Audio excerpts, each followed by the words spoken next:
Good morning good morning good morning everyone. फटाफट से आ जाए सही बच्चे और मुझे कंफर्म कर दे is audio video absolutely fine. बेटा is audio video absolutely fine, फटाफट से आ जाओ और मुझे कंफर्म कर दो। सुजल, मुस्कान, ऋषभ, मुस्कान, इशिता, दिलकुश, कशिश, रितेश, अंकुर, तान्या, ब्रिजेश, यशिका, देवांशु, नरेंद्र, बहुत सारे बच्चे, खुशिका, पूर्वी, सिमरंदन, रितिका, अवंतिका, शीतल, आशी, बलदीप, हरीश, रोहित, अंकुर, सौम्यदीप, बहुत सारे बच्चे जुड़ते जा रहे हैं। हाँ जी।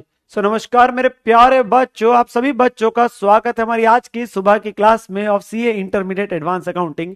एंड मैं हमेशा की तरह यही उम्मीद करूंगा आप सभी बच्चे एकदम बढ़िया, एकदम मजे में, एकदम तंदुरुस्त होंगे और पढ़ाई लिखाई भी बहुत ही अच्छे और जोरों शोर से कर रहे होंगे। मैं बताता हूँ मैं भी एकदम बढ़िया हूँ मेरे प्यारे बच्चों। And first of all apologies for getting late. इसमें मेरी वैसे कोई ज्यादा गलती नहीं थी because there was some tech problem जो हुआ था बैकएंड से। एक्चुअली मेरे ही सिस्टम में था कुछ इशू, तो जिसकी वजह से पहले सोचा था कि 10 एक मिनट तक ठीक हो जाएगा, बट उसको करने में 20 एक मिनट लग गए थे, तो इसलिए क्लास आप लोगों की आगे रीशेड्यूल करा दी थी। तब मैं माफी मांग लेता हूँ। देखो जी, मैं सुबह सुबह लाइव क्लास के अंदर में तुम लोगों से सॉरी मांग लेता हूँ। सॉरी, सॉरी, ठीक है ना। तो मैंने आप लोगों के सामने ही यहाँ पे सॉरी मांग लिया, ठीक है ना। और तो कोई सजा नहीं दोगे मेरे को, गलती मेरी नहीं है, फिर भी मैंने सॉरी मांग लिया। चलो ठीक है। चलो जी, नाउ आज का सेशन बेटा हमारे लिए क्या है कि हम लोग कुछ नई चीजें अपने पास सीखने जा रहे हैं। कुछ क्वेश्चंस करेंगे जिसके अंदर में कुछ छोटे छोटे नए पॉइंट सीखेंगे, ठीक है ना। सो आइए मेरे प्यारे बच्चों, let us start with our class. आज है बेटा lecture number 8 of this particular topic जो हमारा चल रहा है। हम इस बेसिकली स्टैंडर्ड के अंतिम पड़ाव पर है, अंतिम पड़ाव पर है। तो मेरी बात जरा ध्यान से सुनते जाइएगा। सो लेक्चर नंबर 8 है एंड हम लोगों ने बेटा जो अब तक क्वेश्चंस किए उसके अंदर मैं एक जनरल सी बात बता देता हूं आप लोगों को कि ध्यान से सुनना। हम लोगों ने बेटा ये बात करी है कि हम एक तो क्वेश्चंस कर रहे हैं किसके, जहां पे डिबेंचर, बॉन्ड, गवर्नमेंट सिक्योरिटीज, जहां इंटरेस्ट मिलता है, तो वहां हर ट्रांजेक्शन में इंटरेस्ट आता है, आपको ये ध्यान रखना पड़ता है। देन आपके पास जो अगली चीज आती है वो है शेयर्स का। शेयर्स के केस में क्या होता है बेटा, शेयर्स के केस के अंदर में हम लोगों को क्या करना पड़ता है जो पैसे देके शेयर्स खरीद रहे हैं, ओपनिंग आते हैं, वो वाली बात आती है। देन आपके पास में बात आती है विद रिस्पेक्ट टू जो शेयर्स हमने बोनस के मुफ्त के मिले हैं। देन आपके पास बात आती है जो राइट शेयर्स है उसमें इंटाइटलमेंट चेक करते हैं और उसके हिसाब से बात करते हैं। और फिर डिविडेंड की बात आती है। डिविडेंड के अंदर में दो प्रकार का डिविडेंड होता है, एक फाइनल और एक इंटरिम। इंटरिम डिविडेंड तो बहुत ही आसान है, क्योंकि उसके अंदर में क्या है, जितने आपके पास में शेयर्स उस तारीख को पड़े थे, क्योंकि वो उसी साल से रिलेटेड है, उस दिन जितने पड़े आपके पास उस पर इंटरिम डिविडेंड मिल जाएगा, सिंपल। और फाइनल डिविडेंड है जो पिछले साल से रिलेटेड है। अब पिछले साल में आपके पास जो है जब भी शेयर्स खरीदे हो, जैसे भी खरीदे, तो उसका डिविडेंड जो पोस्ट एक्विजिशन कहलाया जाता है। और जो साल खत्म होने के बाद से लेके डेट ऑफ डिविडेंड तक के बीच में वो प्री एक्विजिशन डिविडेंड। तो हमने वही बातें अपने पास सीखी थी। Now at certain questions there is a kind of a contradictory point of view. तो मैं उन क्वेश्चंस की एक बार के लिए 2 मिनट लगा के चर्चा कर लूंगा। जो क्वेश्चन हमारे बेटा होमवर्क के थे, काफी क्वेश्चन तो बहुत ही ज्यादा आसान क्वेश्चन थे, काफी क्वेश्चन तो बहुत ही ज्यादा आसान थे। 12th क्वेश्चन में बच्चा लिख रहा था, तो 12th में तो कोई दिक्कत होगी ही नहीं, 12th में तो कोई दिक्कत होनी ही नहीं चाहिए, क्योंकि 12th के अंदर में क्या है, ध्यान से मेरी बात को सुनते जाओ। 12th के अंदर में क्या है, ध्यान से सुनते जाओ। 12th में बोनस का पॉइंट इजी था, राइट शेयर्स का पॉइंट इजी था। ये जो कॉस्ट आ रही थी, ये ओपनिंग शेयर्स की जो कॉस्ट है, ये सिंपल थी बेटा। 5000 शेयर्स थे, हमने खरीदे थे 15 में 75,000 और 2 और 1% की ब्रोकरेज स्टैम्प ड्यूटी करके था। क्योंकि 1 अप्रैल 21 को है, तो हमारे पास वो पहले से पड़े हैं, हैज का मतलब है पहले से पड़े और जो खरीदे थे, तो इसलिए ओपनिंग बैलेंस में टू बैलेंस ब्रॉट डाउन करके आ रही है, ठीक है ना। तो ये 5,000 इंटू 15 75,000, 2% ब्रोकरेज 1500 और 1% स्टैम्प ड्यूटी 750, तो ये टोटल कॉस्ट बन जाती है, टोटल कॉस्ट बन जाती है, ठीक है ना। तो ये हमारे पास पॉइंट था, इसमें बाकी चीजें नहीं है। वैल्यूएशन का लॉस जो है वो आपके पास इसलिए आ रहा था क्योंकि जो लास्ट में शेयर बचे थे उनकी मार्केट वैल्यू क्या थी, कम थी। तो मार्केट वैल्यू कम थी तो इसलिए आपके पास ऐसा किया जा रहा था, ठीक है ना। और राइट शेयर्स में क्यों कंफ्यूजन आ रही है बेटा, राइट शेयर्स में तो टोटल इंटाइटलमेंट 10 की बनती है, हमने सब्सक्राइब कितने करे, 7500। और जो 7500 हमने सब्सक्राइब करे, 1/4 है, 20 रुपए में मिल रहा है।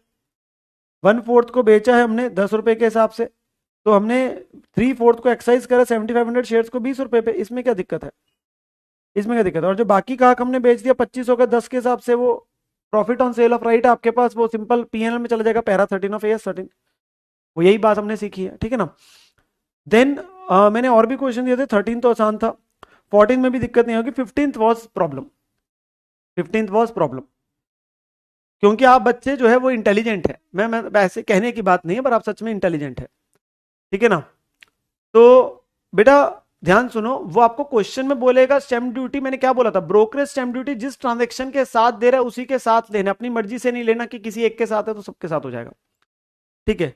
15th क्वेश्चन में डिविडेंड का पॉइंट गलत किया हुआ है इंस्टीट्यूट ने, 15th क्वेश्चन में डिविडेंड का पॉइंट गलत किया हुआ है, इसका आंसर सही कर लेंगे, क्योंकि मैं एक ओपिनियन के बेस पे, एक बार इंस्टीट्यूट ने आंसर अगर अपनी तरफ से गलत कर दिया तो मैं इस वजह से ये नहीं कह सकता कि आप अपने पास में जो है क्वेश्चन को वो कर देंगे कि आप भी गलत कर देंगे।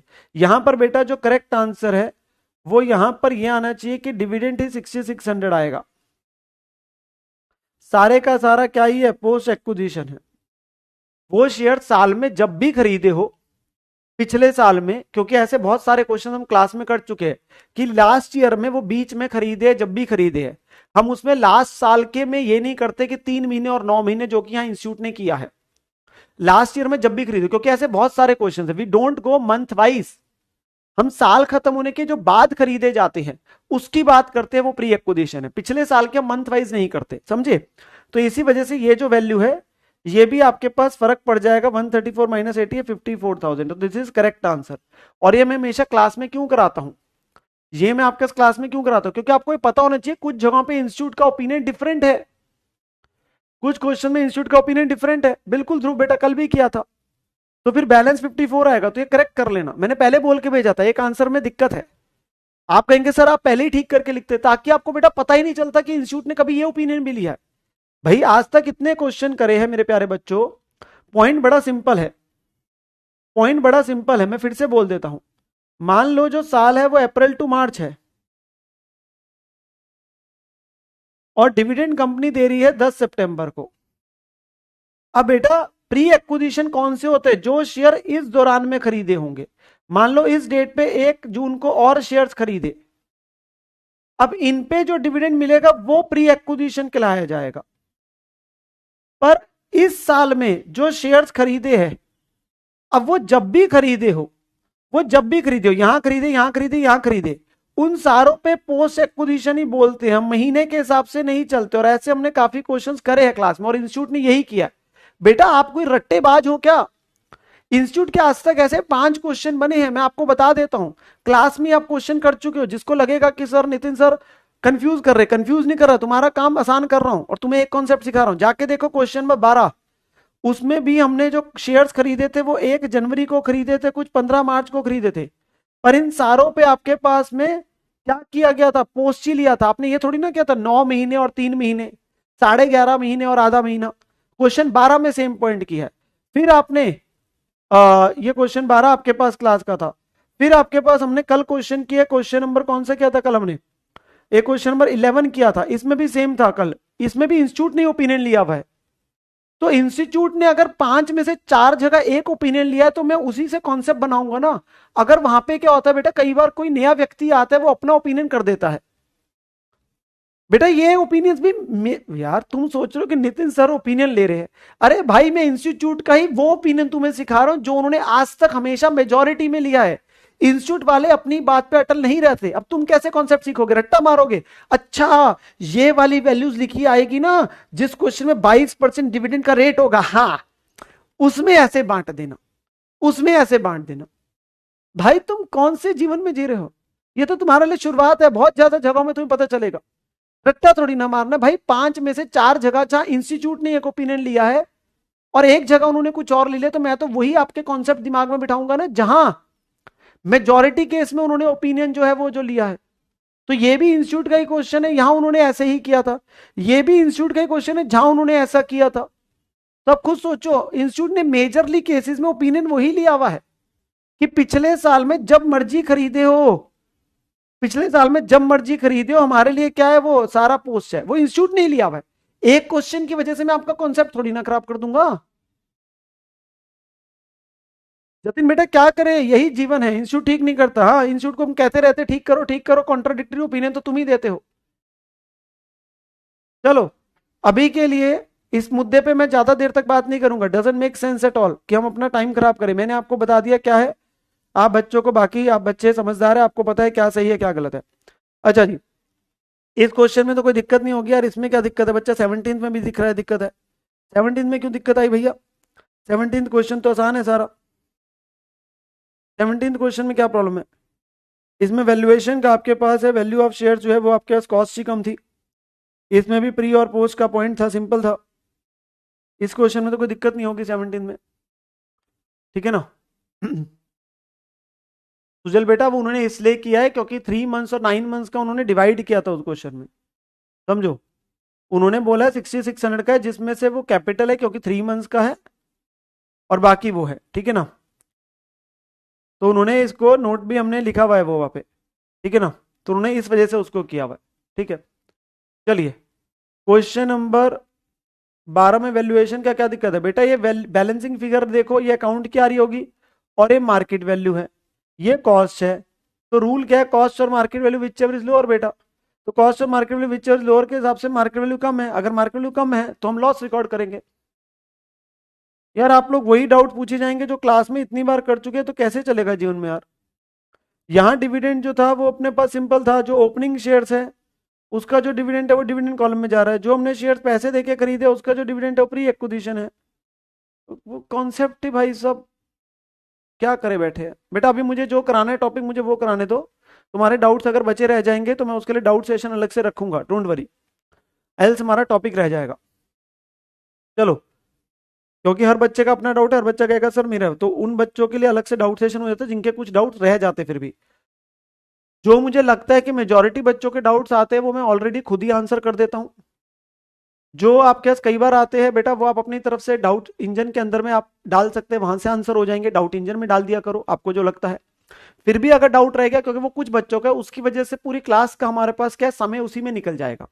तो इसी वजह से क्या है, मैं उसके लिए अलग से डाउट सेशन रख देता हूँ, वो बच्चों के लिए सिर्फ जो है अल्टीमेटली आपके पास जिनका डाउट रह जाता है, ठीक है। तो वो डाउट सेशन चैप्टर खत्म होने के बाद या एक चैप्टर या 2 चैप्टर के बाद आता है, ठीक है ना।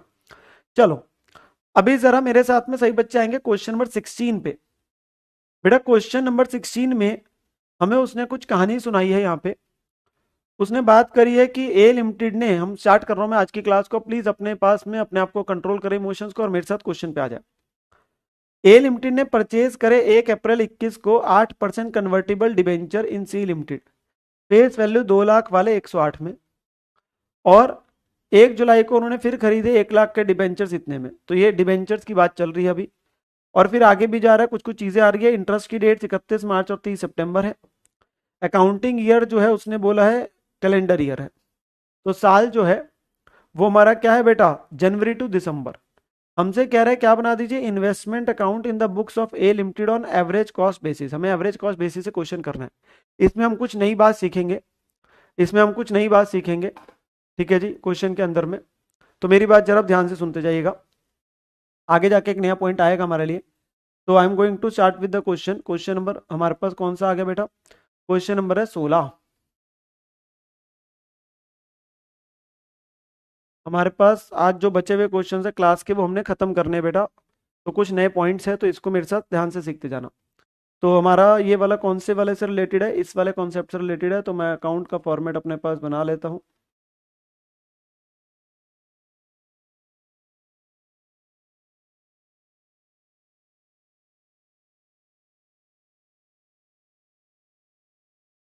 चलो, तो बुक्स है किसकी, बुक्स है मेरे प्यारे बच्चों ऑफ ए लिमिटेड, और investment in 8% debenture in C limited है।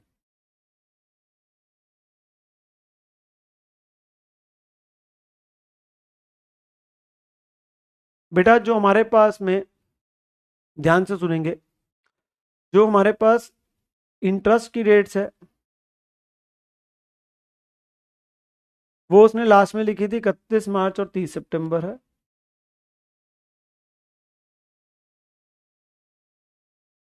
और जो ईयर है वो हमारा कैलेंडर ईयर तो जनवरी टू दिसंबर है।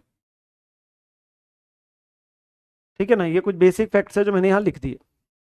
फटाफट से फॉर्मेट बना लेंगे सो दैट हम अपने पास क्वेश्चन में करना शुरू कर सके।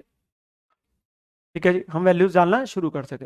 भाई बेटा अगर वो डायरेक्ट है फिर कोई दिक्कत नहीं है, पर अगर ब्रोकरेज वगैरह है, ऐड लेस करना है या कम इंटरेस्ट होता था तो आपको दिखाना है। ठीक है ना, डायरेक्ट है फिर क्यों लोड है, मैं सीधा 3,000 खरीदे 80 पे खरीदे मल्टीप्लाई करके आ जाएगा।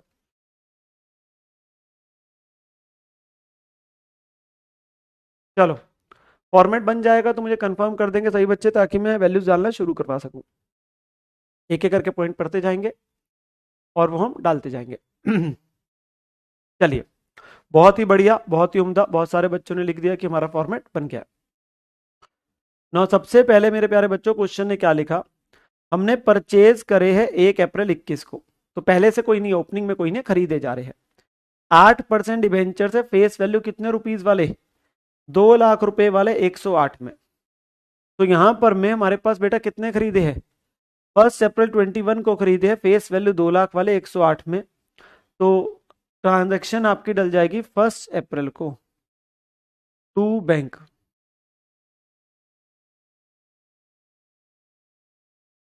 फेस वैल्यू कितनी है, नॉमिनल वैल्यू 2 लाख। सही बच्चे मुझे बताएंगे क्या इंटरेस्ट में आएगा, क्या इंटरेस्ट कुछ आएगा। सर 1 अप्रैल को खरीदा है, परचेज करे है, और इंटरेस्ट पिछले वाला कब मिला था, वो तो 31 मार्च को ही मिला है, तो मैं क्यों किसी को इंटरेस्ट दूंगा भैया। पिछले दिन तक का इंटरेस्ट सेटल हो चुका है, तो मैं 1 अप्रैल को ही खरीद रहा हूँ, नेक्स्ट डे ही खरीद रहा हूँ, तो नो इंटरेस्ट, इंटरेस्ट आएगा ही नहीं, इंटरेस्ट आएगा ही नहीं, क्योंकि 31 मार्च को ही तो इंटरेस्ट मिल के हटा है। तो मैंने 1 अप्रैल को ही खरीदे, तो मैं क्यों इंटरेस्ट दूंगा, इंटरेस्ट जीरो हो गया, इंटरेस्ट जीरो हो गया। खरीदा कितने पे, 108 रुपए में। तो यहाँ पे आपके पास यानी कि 108% बोल दो या नंबर के हिसाब से 2,000 हो गए, क्योंकि फेस वैल्यू आपके पास कितनी होगी, 100 हो गई, साफ पता चल रहा है। ठीक है ना, तो 2,000 इंटू 108, 2,16,000। अब 2,000 कैसे आए, फिर आप वो लोग बोलेंगे मुझे बेटा फेस वैल्यू 100 ही मानी जा रही है, वो साफ पता चल जाता है, चीज जो है 100, 108, 90 की है तो वो फेस वैल्यू 100 के हिसाब से ही है ना। तो यानी कि 2,000 यूनिट्स खरीदे हमने कितने में, 108 के हिसाब से, तो वो सीधा 2,16,000 आ गया। इसमें कोई ब्रोकरेज वगैरह की कहीं कोई बात नहीं है, तो सिंपल ट्रांजेक्शन आपकी डल गई, सिंपल ट्रांजेक्शन आपकी डल गई। ठीक है ना, अगला आपके पास ट्रांजेक्शन कब है, अगली ट्रांजेक्शन है 1 जुलाई को, दोबारा खरीदे 1 लाख रुपए के डिबेंचर्स 112 कम इंटरेस्ट में। अब एक कम इंटरेस्ट में खरीद रहा है, किस में खरीद रहा है, कम इंटरेस्ट है, तो हमें इंटरेस्ट भी निकालना पड़ेगा। 1 जुलाई को दोबारा खरीदे जा रहे हैं। अब जब मैं खरीद रहा हूं बेटा, ध्यान से मुझे बताना सोच के,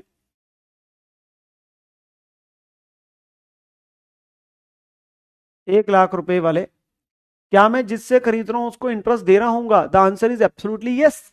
तो मुझे बताओ मैं जिससे खरीद रहा हूं उसे कितने महीने का ब्याज दूंगा, मैं जिससे खरीद रहा हूं उसे कितने महीने का ब्याज दूंगा। सर पिछला इंटरेस्ट 31 मार्च को था, तो अप्रैल मई और जून, तो 3 महीने का इंटरेस्ट आ जाएगा बेटा।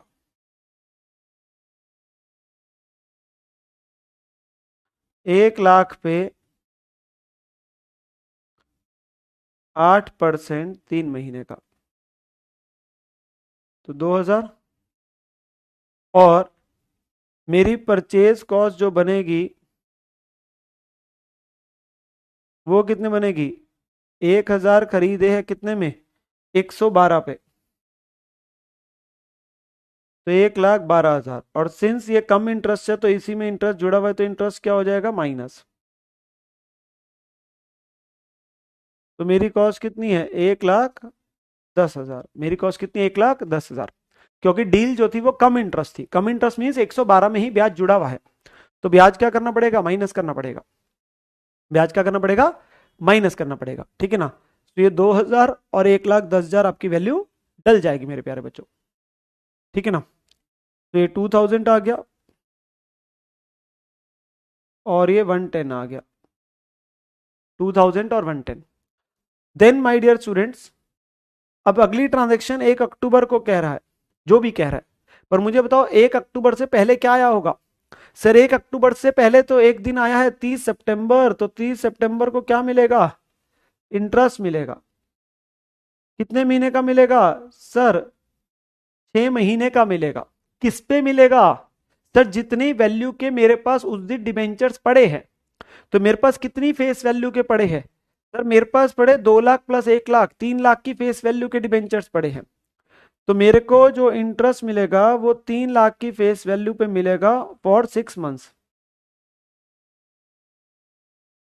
तो 3 लाख पे 8%, 6 महीने। कंपनी जब भी ब्याज देती है कितने पीरियड का देती है बेटा? 6 महीने का देती है। तो ये हमारा हो गया 12,000 पे। ये वाले इतने हिस्से के वर्किंग नोट मैंने बोला था पेपर में दिखाने की आवश्यकता नहीं है, P/R/T वाले इंटरेस्ट वाले, पर मैं आप लोगों के लिए दिखा ही रहा हूं क्योंकि मुझे पता है आप बच्चे नन्हे मुन्ने हैं, तो कल को रिवीजन में दिक्कत होनी नहीं चाहिए। ठीक है, तो ये 12,000 आ जाएगा। बट अभी आप लोग सारे बनाएंगे वर्किंग नोट्स, मैं अपने लिए नहीं बना रहा हूँ, आप लोग के लिए बना रहा हूँ, ताकि कल को आपको कंफ्यूजन ना हो कि 12 कैसे आए, वरना आपको कंफ्यूजन हो सकती है ना। तो अभी आप ये वर्किंग नोट्स मेरे साथ सारे के सारे ही बनाएंगे, बट पेपर में क्या बोला था, इंटरेस्ट वाला बनाने की आवश्यकता नहीं है। ठीक है ना। फिर अब अगली ट्रांजेक्शन है 1 अक्टूबर को ₹80,000 के डिबेंचर्स हमने बेचे हैं 105 में। वो कहते हैं हमने अब सेल करी है, तो सेल करी है हमारी 1 अक्टूबर को बाय बैंक 80,000। क्या इंटरेस्ट में कुछ आएगा? नहीं आएगा। क्यों? क्योंकि पिछले दिन तक का इंटरेस्ट सेटल हो चुका है। भाई 30 सितंबर तक का इंटरेस्ट हो चुका है, 30 सितंबर का इंटरेस्ट हो चुका है, तो 1 अक्टूबर को क्यों मिलेगा? अंकित बेटा 31 मार्च को कंपनी ने ब्याज दिया, पर बेटा मजे की बात यह थी 31 मार्च को तुम्हारे पास कुछ पड़ा ही नहीं था, तुम तो ठन ठन गोपाल थे अंकित। तुमने तो पहली बार ही 1 अप्रैल को खरीदा है, कैसी बात कर रहे हो? 31 मार्च को कंपनी अगर ब्याज देगी तो तुम्हारे नाम के आगे भी तो कुछ होना चाहिए, तुम्हारे नाम के आगे जीरो है। हम बिल्कुल ही अपने पास में चलाना ही नहीं चाहते। चलो, तो यहां पे बाय बैंक 80,000 है एंड 105 के हिसाब से है, तो 800 इंटू 105 विच इज कितना हो गया? 84,000।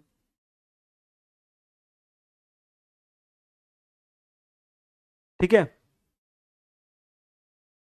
तो ये हमारे पास आ गया बाय बैंक 80,000, 84,000 आपके पास में जो सेल हुआ। ठीक है ना।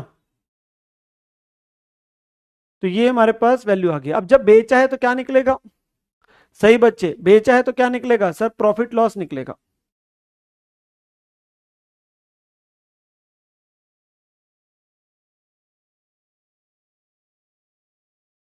तो कॉस्ट ऑफ इन्वेस्टमेंट सोल्ड। बेटा क्वेश्चन में मेथड फीफो है कि एवरेज कॉस्ट है? सर मेथड फीफो है कि एवरेज कॉस्ट है? सर एवरेज कॉस्ट है। एवरेज कॉस्ट का मतलब क्या होता है? एवरेज कॉस्ट का मतलब होता है टोटल उस दिन कितनी वैल्यू के पड़े हैं, कितने हैं, उसमें से जा रहा है। तो यहां अगर देखोगे आप तो टोटल में 216 प्लस 110, ये मेरी टोटल कॉस्ट है।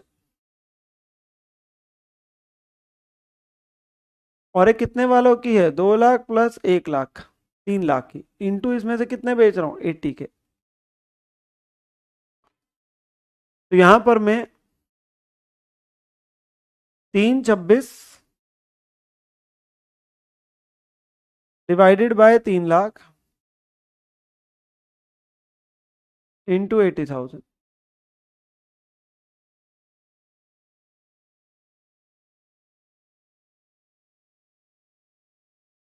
86933। और सेल कितने में किया? 84,000 में। सेल कितने में किया? 84,000 में, क्योंकि हमने 105 पे बेचा था ना, 800 यूनिट से, 800 बॉन्ड डिबेंचर से। ठीक है ना। तो यहां पे आपका क्या हो गया? लॉस ऑन सेल हो गया 2933। तो क्या हो गया बेटा? लॉस हो गया कितने का? 2933। ऐसा मतलब यार क्या बोलूं यार, दिन ही खराब है। शुरू ही खराब आपके पास किससे हुआ? हमारे पास लॉस से हुआ। क्या बोले? तो लॉस आ गया बेटा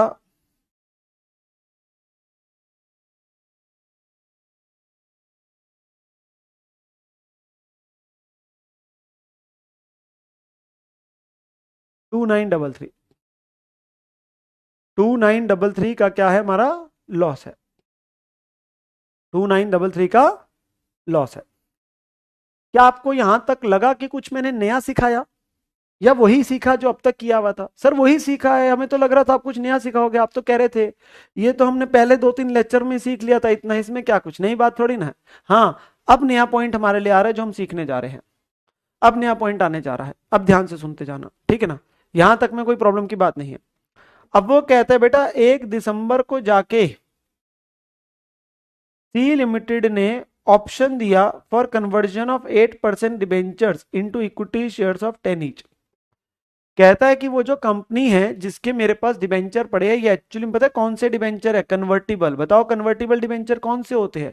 बेटा कन्वर्टिबल डिबेंचर वो होते हैं कि जिसमें कंपनी कल को आपको डिबेंचर्स वापस लेके हमें क्या दे देगी? शेयर्स दे देगी। डिबेंचर कन्वर्टिबल वो है जहां पे ऑप्शन दिया जाता है डिबेंचर होल्डर्स को, कल को तुम्हें कंपनी के क्या मिल जाएंगे? शेयर्स मिल जाएंगे। तो वही आ रहा है। अब ये कन्वर्टिबल डिबेंचर है, तो उसने बोला है कि कंपनी ने ऑप्शन दिया कि तुम अपने डिबेंचर्स कंपनी को वापस कर दो और उसके बदले मुझे क्या दे दो? शेयर्स दे दो। अब ए लिमिटेड को 5,000 शेयर मिले सी लिमिटेड के in conversion of 25% debentures held on that date. वो कहता है कि यहां पर में हमने क्या किया, हमें ऑप्शन आया तो हमने अपने 25% डिबेंचर, 25% डिबेंचर जो उस तारीख के थे वो हमने कंपनी को दे दिए, और उसके बदले मुझे कंपनी ने क्या दे दिए? 5,000 शेयर दे दिए।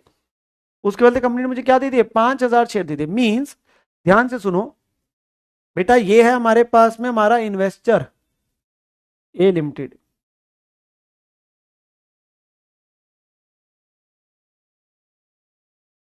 और ये हमारे पास वो कंपनी जिसके हमारे पास डिबेंचर पड़े हैं, ये है वो सी लिमिटेड। अब होने क्या जा रहा है, ध्यान से सुनो। मेरे पास 1 दिसंबर को कितनी नॉमिनल वैल्यू के डिबेंचर्स पड़े हैं? टोटल में 3 लाख की वैल्यू के थे, उसमें से 80 के मैंने बेच दिए थे। तो मेरे पास 220 की फेस वैल्यू के डिबेंचर्स पड़े हैं। कौन सी तारीख को? 1 दिसंबर को। कौन सी तारीख को? 1 दिसंबर को।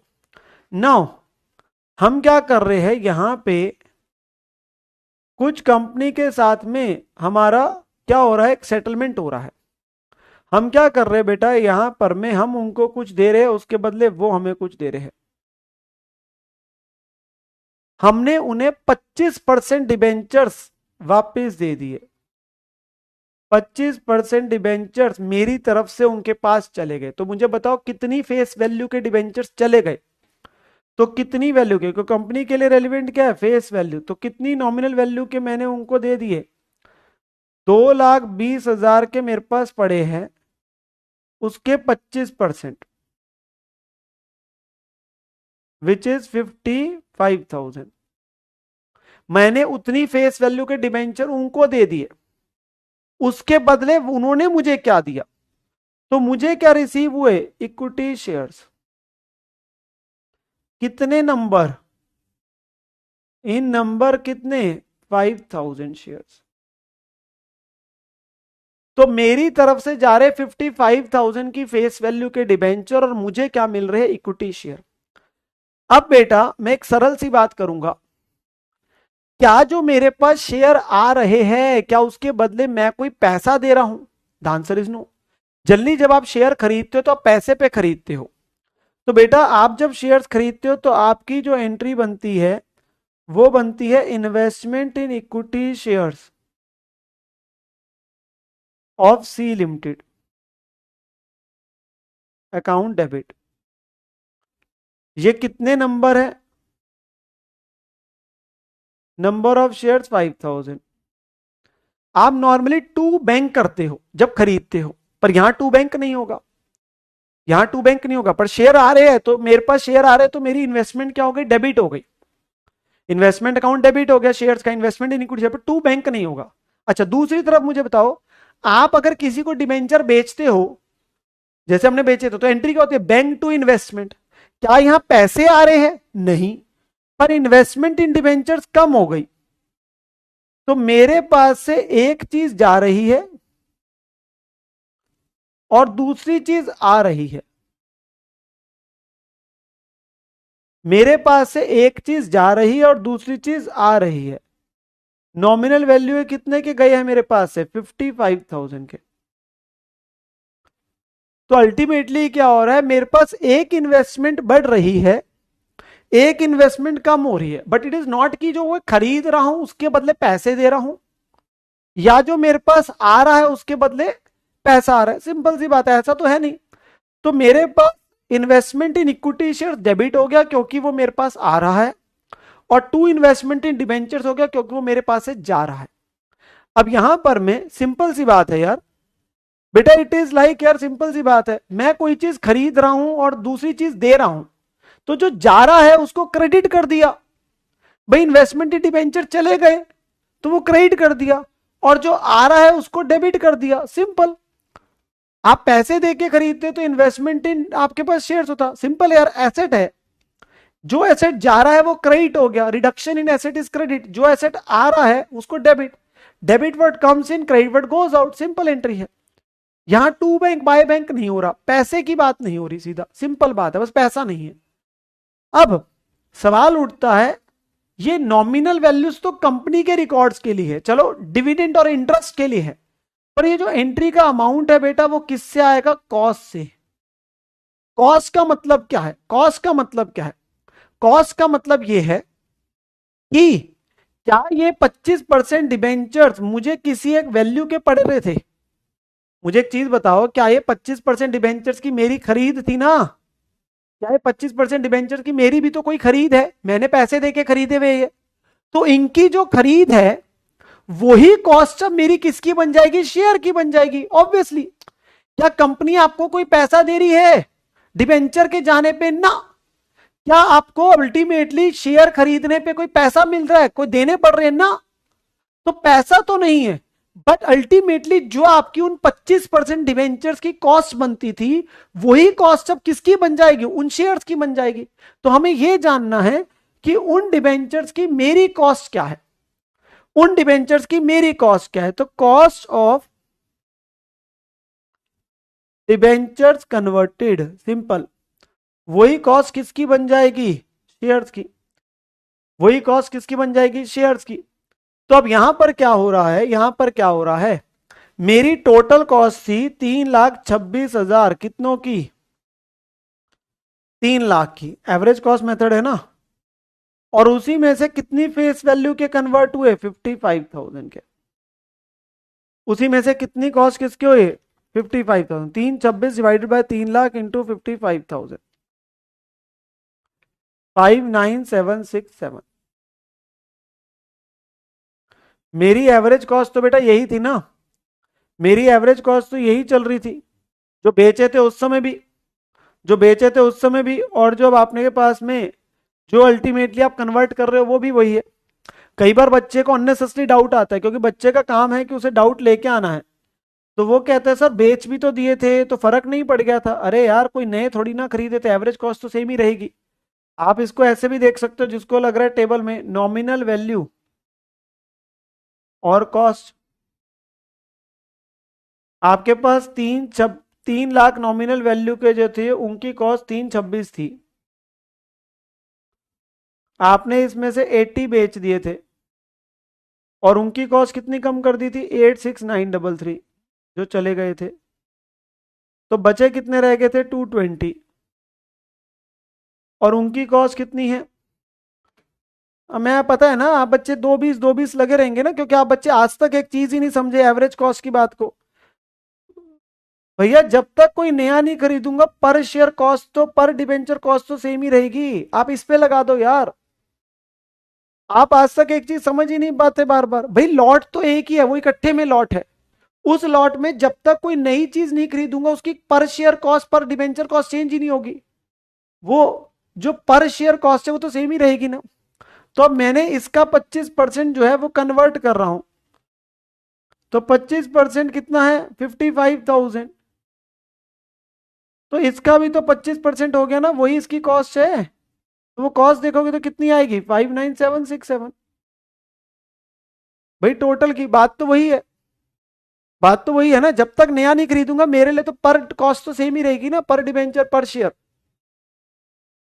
ठीक है, तो यहां पर मैं आप जैसे मर्जी निकाल लो, जिसको लगता है कि वैसे करना वैसे कर लो, टेबल बना लो, पर टेबल की इतनी जरूरत नहीं है, आप अननेसेसरी अपना समय खराब कर रहे हो। ठीक है ना। तो यहां पर मैंने उसी को ले लिया जो पहले से चल रहा है और उसका 55,000 आ गया। ठीक है, तो मेरी कॉस्ट कितनी होगी 59767, तो मेरी एंट्री किससे डलेगी, ये एंट्री मेरी डलेगी 59767 से। इफेक्टिवली हुआ क्या है मेरे प्यारे बच्चों, बेटा हो क्या रहा है, फिर से मैं बता रहा हूं, मैं फिर से बता रहा हूं, हो क्या रहा है, हो क्या रहा है कि हमारे पास में यहां पर में हमारे पास यहां पर में एक पर्टिकुलर डेट पे मेरे पास कुछ डिबेंचर पड़े हैं विच इज 2,20,000 की फेस वैल्यू के। मैं क्या कर रहा हूं, कंपनी को उसमें से 25% डिबेंचर दे रहा हूं। मेरे पास से कंपनी ने उसका 25% ले लिया और उसके बदले कंपनी ने मुझे क्या दे दिए, 5,000 शेयर दे दिए, 5,000 शेयर दे दिए। तो मेरी जो इन्वेस्टमेंट इन शेयर्स है वो क्या हो जाएगा, डेबिट, क्योंकि शेयर्स मेरे पास आ रहे हैं बट मैंने इसके बदले कोई पैसा नहीं दिया, तो टू बैंक नहीं हो रहा। पर मेरे पास से क्या जा रहा है, डिबेंचर जा रहे हैं, तो अल्टीमेटली इन्वेस्टमेंट इन डिबेंचर्स क्रेडिट हो गया, पर उसके बदले कोई मुझे पैसा नहीं मिला। तो एक इन्वेस्टमेंट बढ़ गई, दूसरी इन्वेस्टमेंट कम हो गई, एक इन्वेस्टमेंट बढ़ गई, दूसरी इन्वेस्टमेंट कम होगी। अब ये एंट्री किस अमाउंट से डलेगी, सिंपल, जो कॉस्ट आपकी इन 55,000 फेस वैल्यू डिबेंचर्स की है वही कॉस्ट इफेक्टिवली अब 5,000 शेयर की आ जाएगी।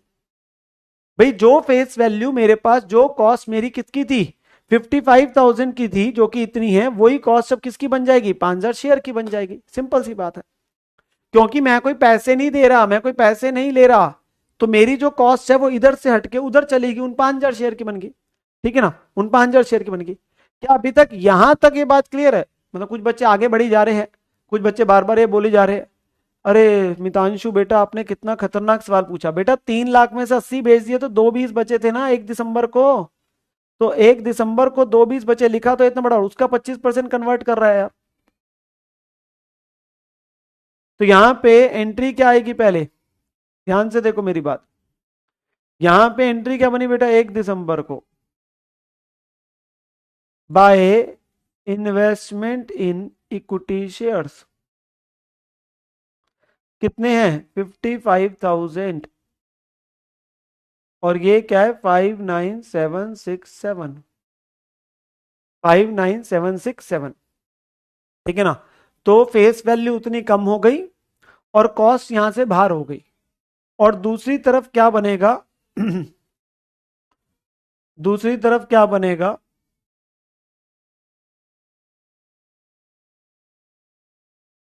तो मैं यहां पर मैं एक और अकाउंट बना रहा हूं, शेयर्स वाला जो बनना है, ज्यादा बड़ा नहीं बनना, वो गिना चुना आपके पास बनेगा।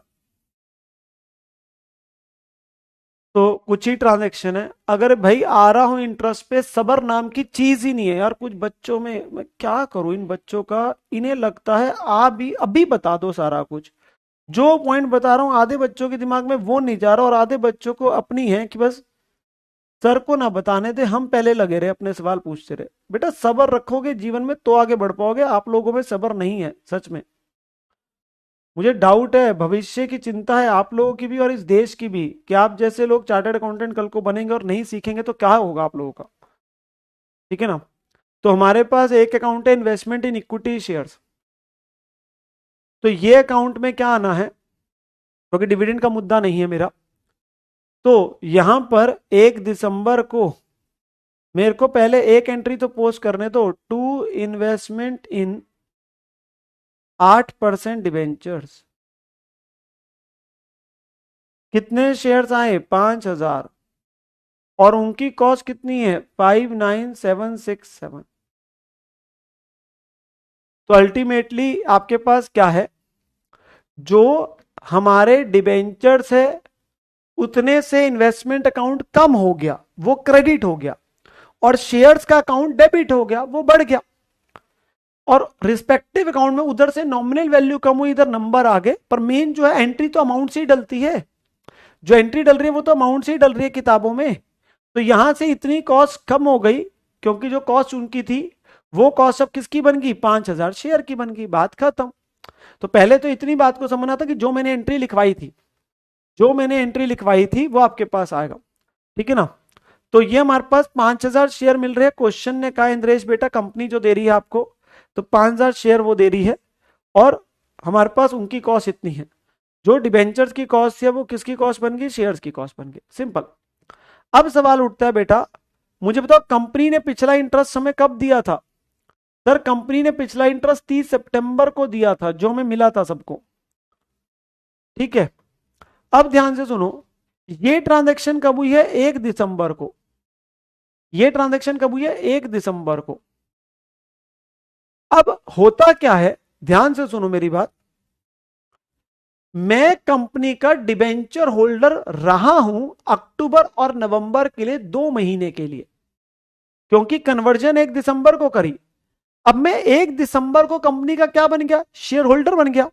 और शेयर होल्डर बनने से मुझे अब आगे क्या मिलेगा, मुझे मिलेगा डिविडेंड। तो इसी वजह से कंपनी लॉ के नियम, सेबी के रूल्स ये बोलते हैं कि अगर आप डिबेंचर्स को कन्वर्ट करके शेयर्स देते हो, तो ऑब्वियसली उनको उतने पीरियड का इंटरेस्ट तो साथ के साथ ही दे दोगे। तो मेरे को 2 महीने का इंटरेस्ट वो साथ ही देके क्लोज कर देंगे। क्यों, क्योंकि अब मैं कंपनी का डिबेंचर होल्डर नहीं रहा, मैं उतने के लिए क्या बन गया, कंपनी का शेयर होल्डर बन गया। तो कंपनी लॉ ये कहता है, आपके सभी गाइडलाइन से बोलती है कि अगर आप कन्वर्ट करते हैं तो उस केस के अंदर में आप लोगों को पिछले इंटरेस्ट से लेके जिस तारीख को आपको कन्वर्जन करी गई उसका भी इंटरेस्ट देना पड़ेगा, उसका भी इंटरेस्ट देना पड़ेगा। तो हमारे पास यहां पर में हमें कंपनी क्या देगी साथ में, हमें कंपनी क्या देगी साथ में बेटा, इंटरेस्ट भी देगी। कितने पीरियड का देगी, मुझे सही बच्चे बताएंगे, 2 महीने का। क्या सारे पे, भाई जितने कन्वर्ट करे उसी पे, क्योंकि उतने के लिए अब मेरे को उन्होंने शेयर्स दे दिए, तो मैं डिवेंचर होल्डर नहीं रहा। तो हमारे पास क्या हो जाएगा, इंटरेस्ट मिलेगा। कब से कब तक, 1 अक्टूबर से लेके 1 दिसंबर तक का, 1 अक्टूबर से लेके आपके पास में 1 दिसंबर तक का। तो which is for means 2 months, क्योंकि इसके बाद तो मैं डिबेंचर होल्डर से क्या बन गया, शेयर होल्डर बन गया। तो मुझे आगे जब भी कंपनी देगी वो तो अब डिविडेंड देगी इन पे, तो 2 महीने का मेरा ब्याज भी तो बनता है। तो कितनी फेस वैल्यू के है, 55,000 के जो कन्वर्ट हो रहे हैं। कितने परसेंट वाले थे, 8% वाले, और कितने महीने का, 2 महीने का, ठीक है ना। 55,000 के डिबेंचर्स पे आपके पास में आ रहा है जितने के डिबेंचर्स अब मेरे पास नहीं है। और 2 महीने तो थे ना, 2 महीने तो 2 महीने का तो मेरा ब्याज का हक बनता है ना, तो वो मेरे को साथ के साथ वो देके खत्म करेंगे, क्योंकि अब मैं उनके रिकॉर्ड्स में डिबेंचर होल्डर से मेरा नाम कट जाएगा।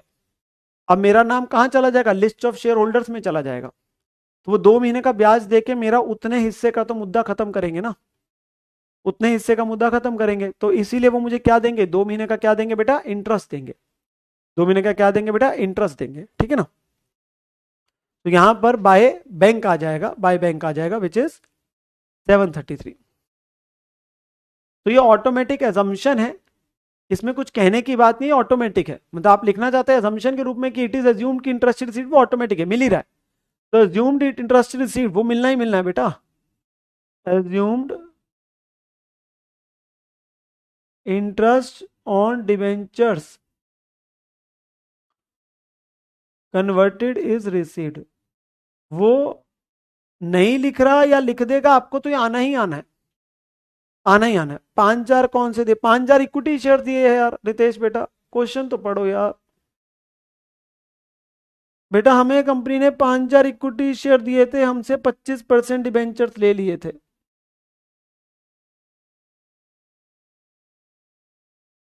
ब्याज तो बेटा 1 अक्टूबर तक तो सेटल ही हो चुका है ना, 30 सितंबर तक का तो मिल ही चुका था, उसके बाद का ही तो मिलेगा,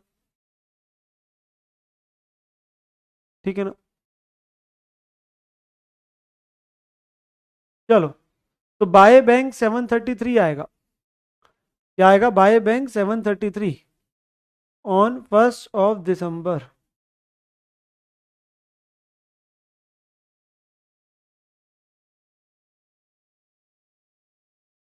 1 दिसंबर 733 का आपको इंटरेस्ट मिलेगा।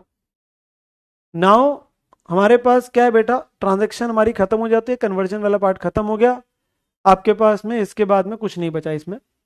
अब वो क्या बोलता है, the market price of the debenture and equity share C limited का साल के अंतिम दिन कितना है, 110 और 15 रिस्पेक्टिवली। तो उसने बस मुझे बोल दिया कि आपका ईयर एंड का मार्केट वैल्यू दे दी, तो मार्केट वैल्यू दे रहा है तो हमें क्या करना पड़ेगा, वैल्यूएशन की बात करनी पड़ेगी और वो देखना पड़ेगा।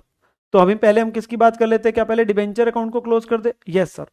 तो 31 दिसंबर को क्या होगा, बाय बैलेंस कैरी डाउन आ रहा है, साल जनवरी टू दिसंबर है, तो कितनी फेस वैल्यू के बचे हैं, 220 में से 55 के और कम हो गए थे तो 165 के बचे हैं, 165 के बचे हैं, ठीक है ना। तो ये 165 के आपके पास में बचे है फेस वैल्यू, बैलेंसिंग फिगर है ये उस कॉलम की। क्या 3 मंथ्स का एक्रूड इंटरेस्ट आएगा, सोच के बताना, क्या 3 महीने का एक्रूड इंटरेस्ट आएगा कि नहीं आएगा,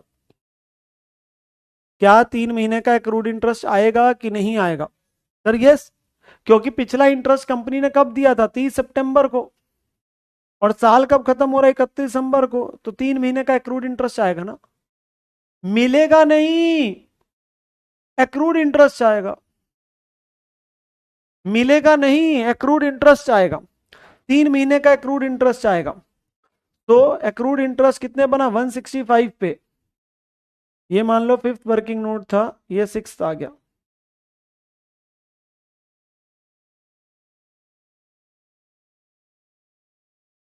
क्योंकि मिलना तो 31 मार्च को है अगले साल, पर अभी किताबें 31 दिसंबर को क्लोज कर रहा हूं तो 3 मंथ्स का आएगा ना, 3300, 3300 मिलेगा तो कब, पूरे 6 महीने का 31 मार्च को मिलेगा, तो कब, 31 मार्च को जाके 6 महीने का, अभी किताबें क्लोज कर रहा हूं तो वो आएगा, तो 3300 आ गया, ठीक है ना। अरे यार ये कुछ बच्चे एक ही चीज पे अटके बैठे हैं, बेटा आओ आप प्लीज मेरे पास आओ, पहले मैं आप लोगों को थोड़ा सा छिड़काव कर दूं। मोहित बेटा और बहुत सारे बच्चे जो है वो पहले मेरे साथ ये ले लो, छिड़क लो, बेटा जाग जाओ भाई जाग जाओ। तुम्हें एक ही चीज पड़ी अभी तक, सर 31 मार्च को इंटरेस्ट क्यों नहीं लिया, 31 मार्च को इंटरेस्ट क्यों नहीं लिया, ले बेटा ले, तू निकाल 31 मार्च का इंटरेस्ट, एक ही चीज पे अटके बैठे, 31 मार्च को कंपनी किस पे इंटरेस्ट देगी, क्या तुम्हारे पास डिबेंचर पड़े हैं उस दिन, तुमने पहली बार 1 अप्रैल को खरीदे है मुन्ना। हम सच में ही नहीं चलाना चाहते दिमाग, हम लकीर के फकीर है भैया, 31 मार्च को लिखा है तो 31 मार्च को बाय बैंक आना चाहिए भैया, उस दिन होने भी तो चाहिए, तुम्हारी पहली ट्रांजेक्शन ही 1 अप्रैल को है, तुमने खरीदे ही 1 अप्रैल को है, तो मैं कहां से लाऊंगा, बताओ।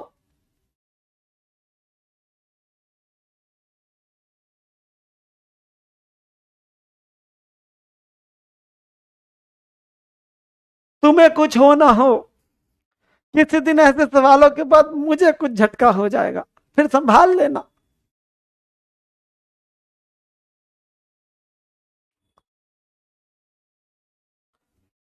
इन्हें ये पढ़िए कि 31 मार्च का इंटरेस्ट क्यों नहीं आया,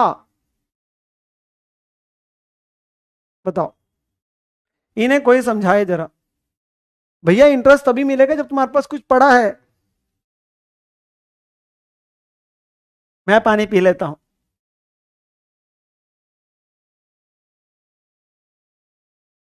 हाँ चलो भाई, महान बच्चे हैं यार हमारे पास। चलो भाई 3300 का इंटरेस्ट आ गया, वैल्यूएशन आ गई,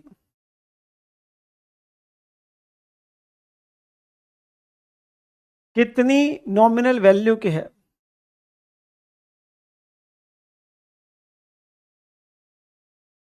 और ये वो पॉइंट होते हैं जो मैं अल्टीमेटली आपके पास में बोल चुका होता हूं, उसके बावजूद भी हम ऐसा करते हैं। 165 कॉस्ट कितनी है, बैलेंसिंग फिगर देख लो भैया, बैलेंसिंग फिगर बताओ कितनी आ रही है अकाउंट में,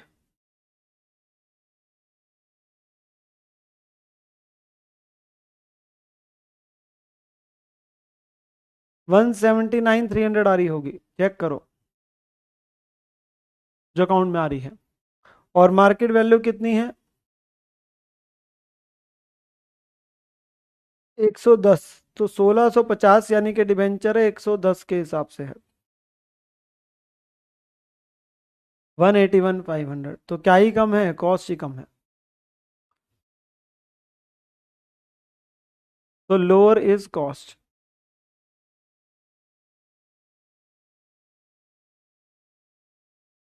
that is 179,300। Lower is cost 179,300।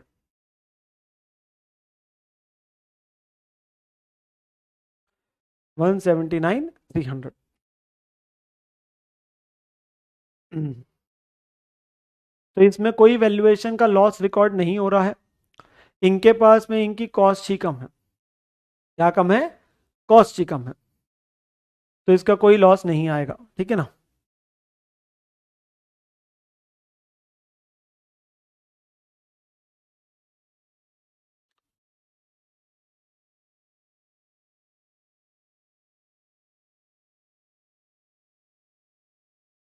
चलो जी, तो ये 179,300 ही आ गया।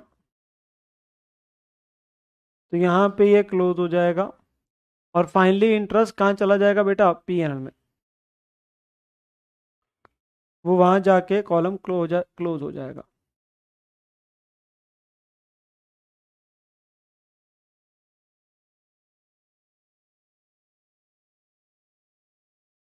One four zero three three.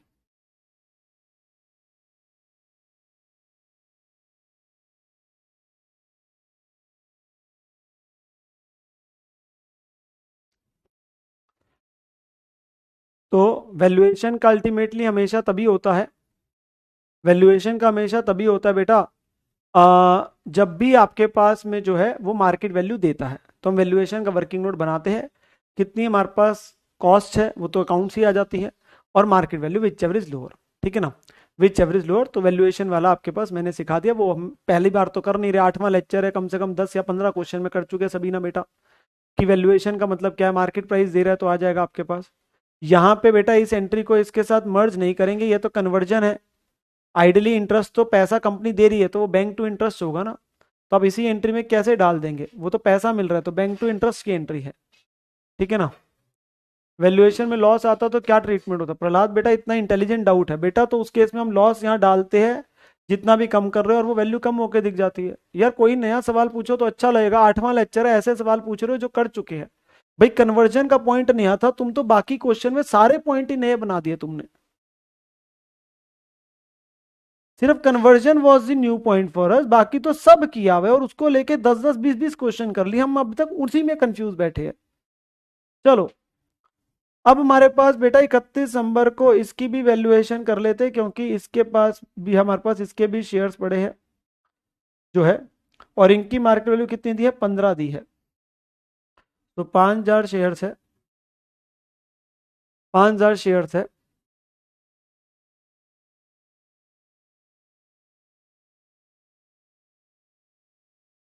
तो वैल्यूएशन क्या होगा? नंबर 5,000 है, मेरी इनकी कॉस्ट कितनी है बेटा? 59,767। मेरी इनकी मार्केट वैल्यू क्या है? 5,000 into 15, 75,000।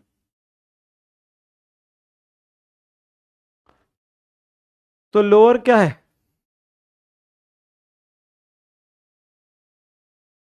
Lower is cost,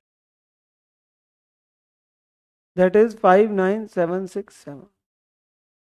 lower is cost that is 59,767।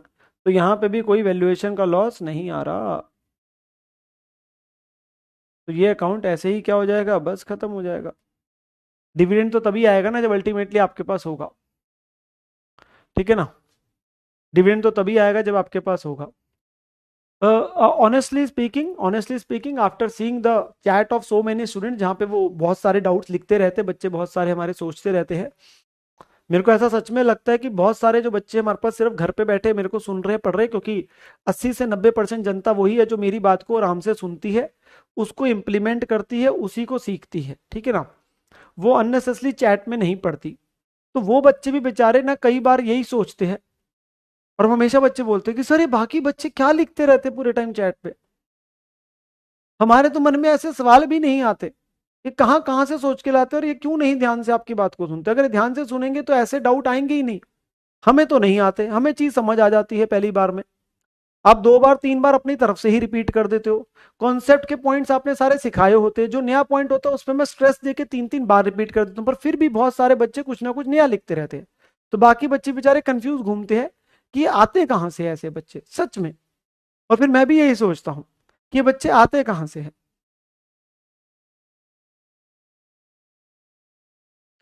चलो तो ये वाला क्वेश्चन हमारा किसको लेके था, ये वाला क्वेश्चन किसको लेके था, कन्वर्जन को लेके।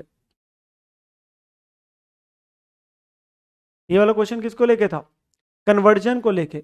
बेटा 15 रुपए क्वेश्चन ने दिया था, मार्केट प्राइस है इक्विटी शेयर का साल के अंतिम दिन, और 5,000 शेयर है, ठीक है। चलो जी, लास्ट मेरे पास एक पॉइंट छोटा सा और है, उसके बाद कुछ केस स्टडी बेस्ड क्वेश्चंस होंगे। बट जो प्रैक्टिकल क्वेश्चन को लेके एक हमारा पॉइंट आ रहा है बेटा, something about the that is about the come right purchase, that is about the come right purchase.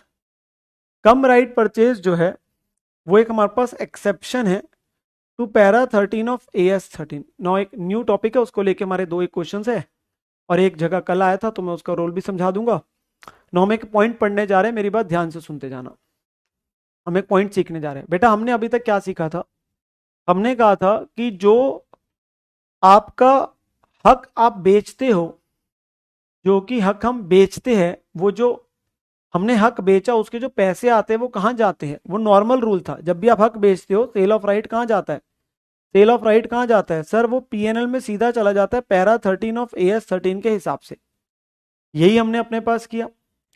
Now एक हम छोटी सी बात और सीखने जा रहे हैं, इसके अंदर में एक एक्सेप्शन आ रही है।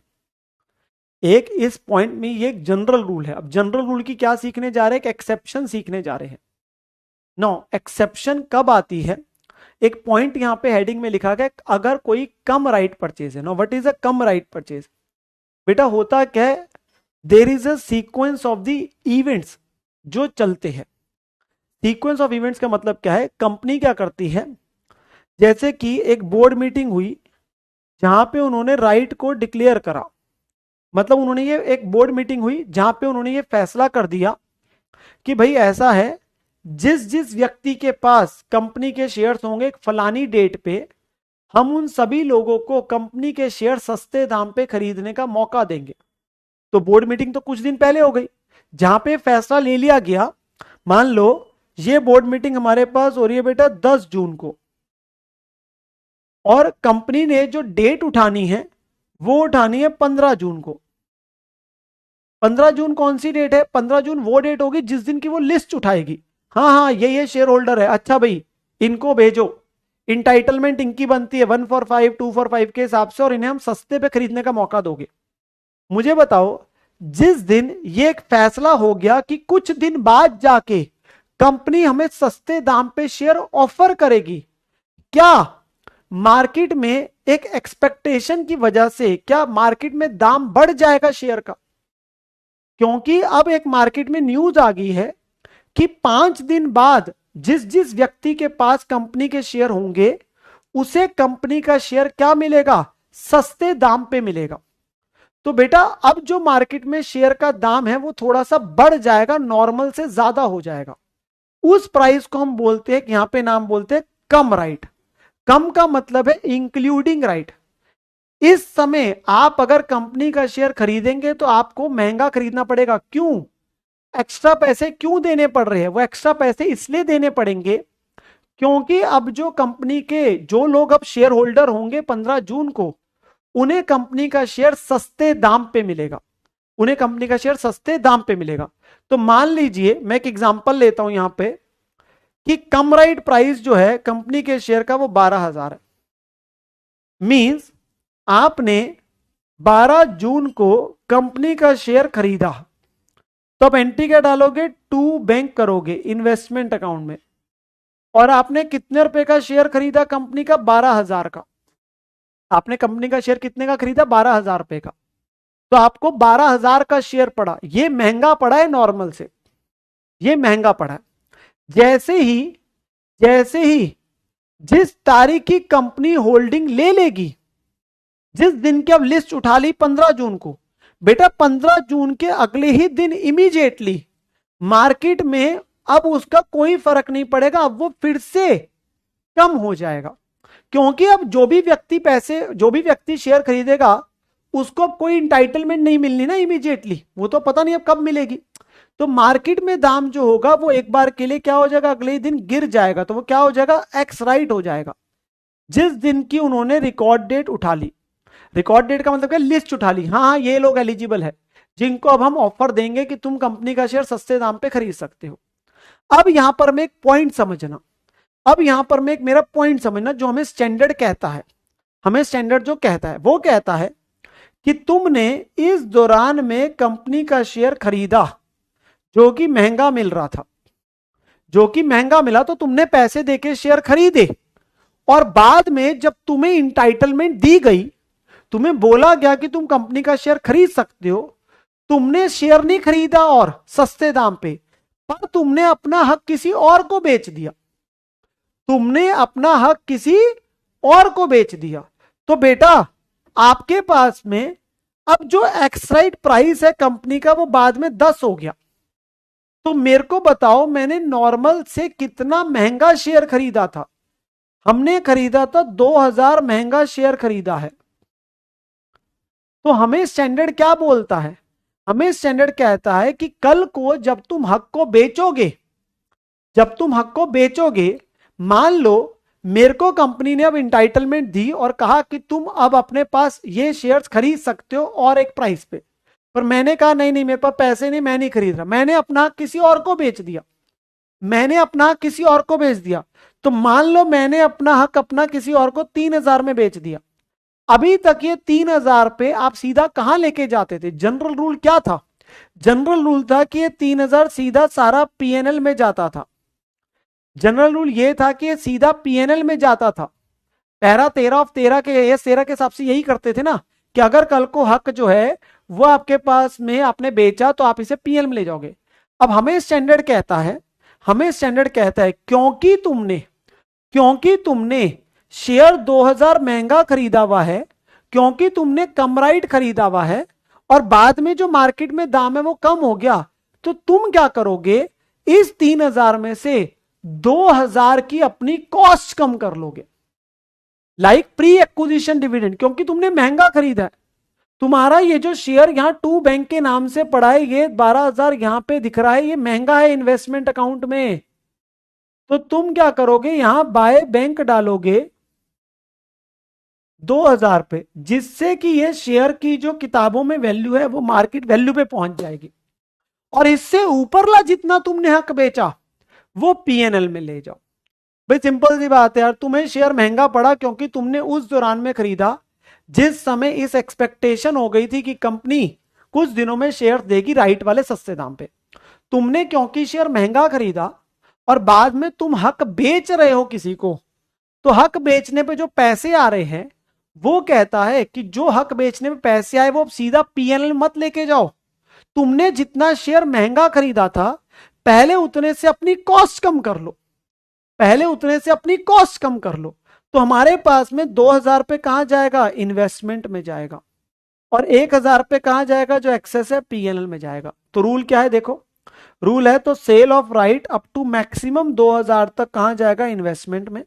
हम अपनी कॉस्ट को क्या करेंगे, कम करेंगे, हम अपनी कॉस्ट को क्या करेंगे, कम करेंगे, और जितना उससे ज्यादा है वो हमारा profit on sale of right है, जो कहां जाएगा, पीएनएल में। ठीक है ना।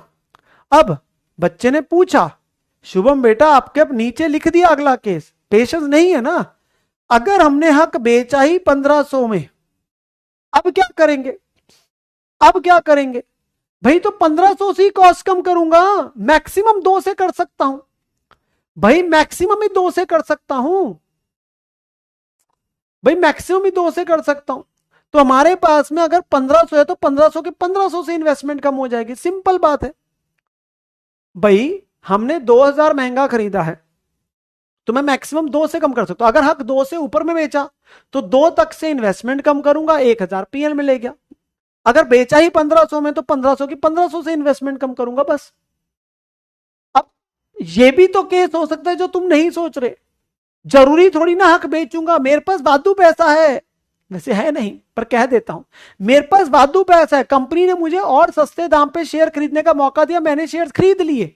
तो जब मैंने शेयर खरीदे होंगे बेटा, मान लो 15 जून के बाद, तो मेरे तो टू बैंक हो गया होगा ना। मान लो उन्होंने मुझे शेयर 9000 का ऑफर किया, फिर तो हक बेचने की बात ही नहीं आई। भैया ये तो हक बेचोगे तब मुद्दा उठेगा ना। आप मेरी बात समझो बेटा, जब मैं हक बेचूंगा और मैंने कम राइट खरीदा है और बाद में मार्केट वैल्यू कम हो रही है और वो मुझे बता रहा है, तभी तो ये करूंगा। अगर मैंने सारे शेयर ही खरीद लिए फिर तो बात ही नहीं आई। मैंने दोबारा से, कंपनी ने ऑफर दिया, मैंने शेयर खरीद लिए, फिर तो इन्वेस्टमेंट टू बैंक पहले हुआ, इन्वेस्टमेंट टू बैंक पहले हुआ, दोबारा हो गया। ये रोल कब आएगा? ये रोल आएगा, इसमें कुछ कंडीशंस है। क्या क्या कंडीशंस है बेटा? सबसे पहली, कम राइट आपने खरीदा,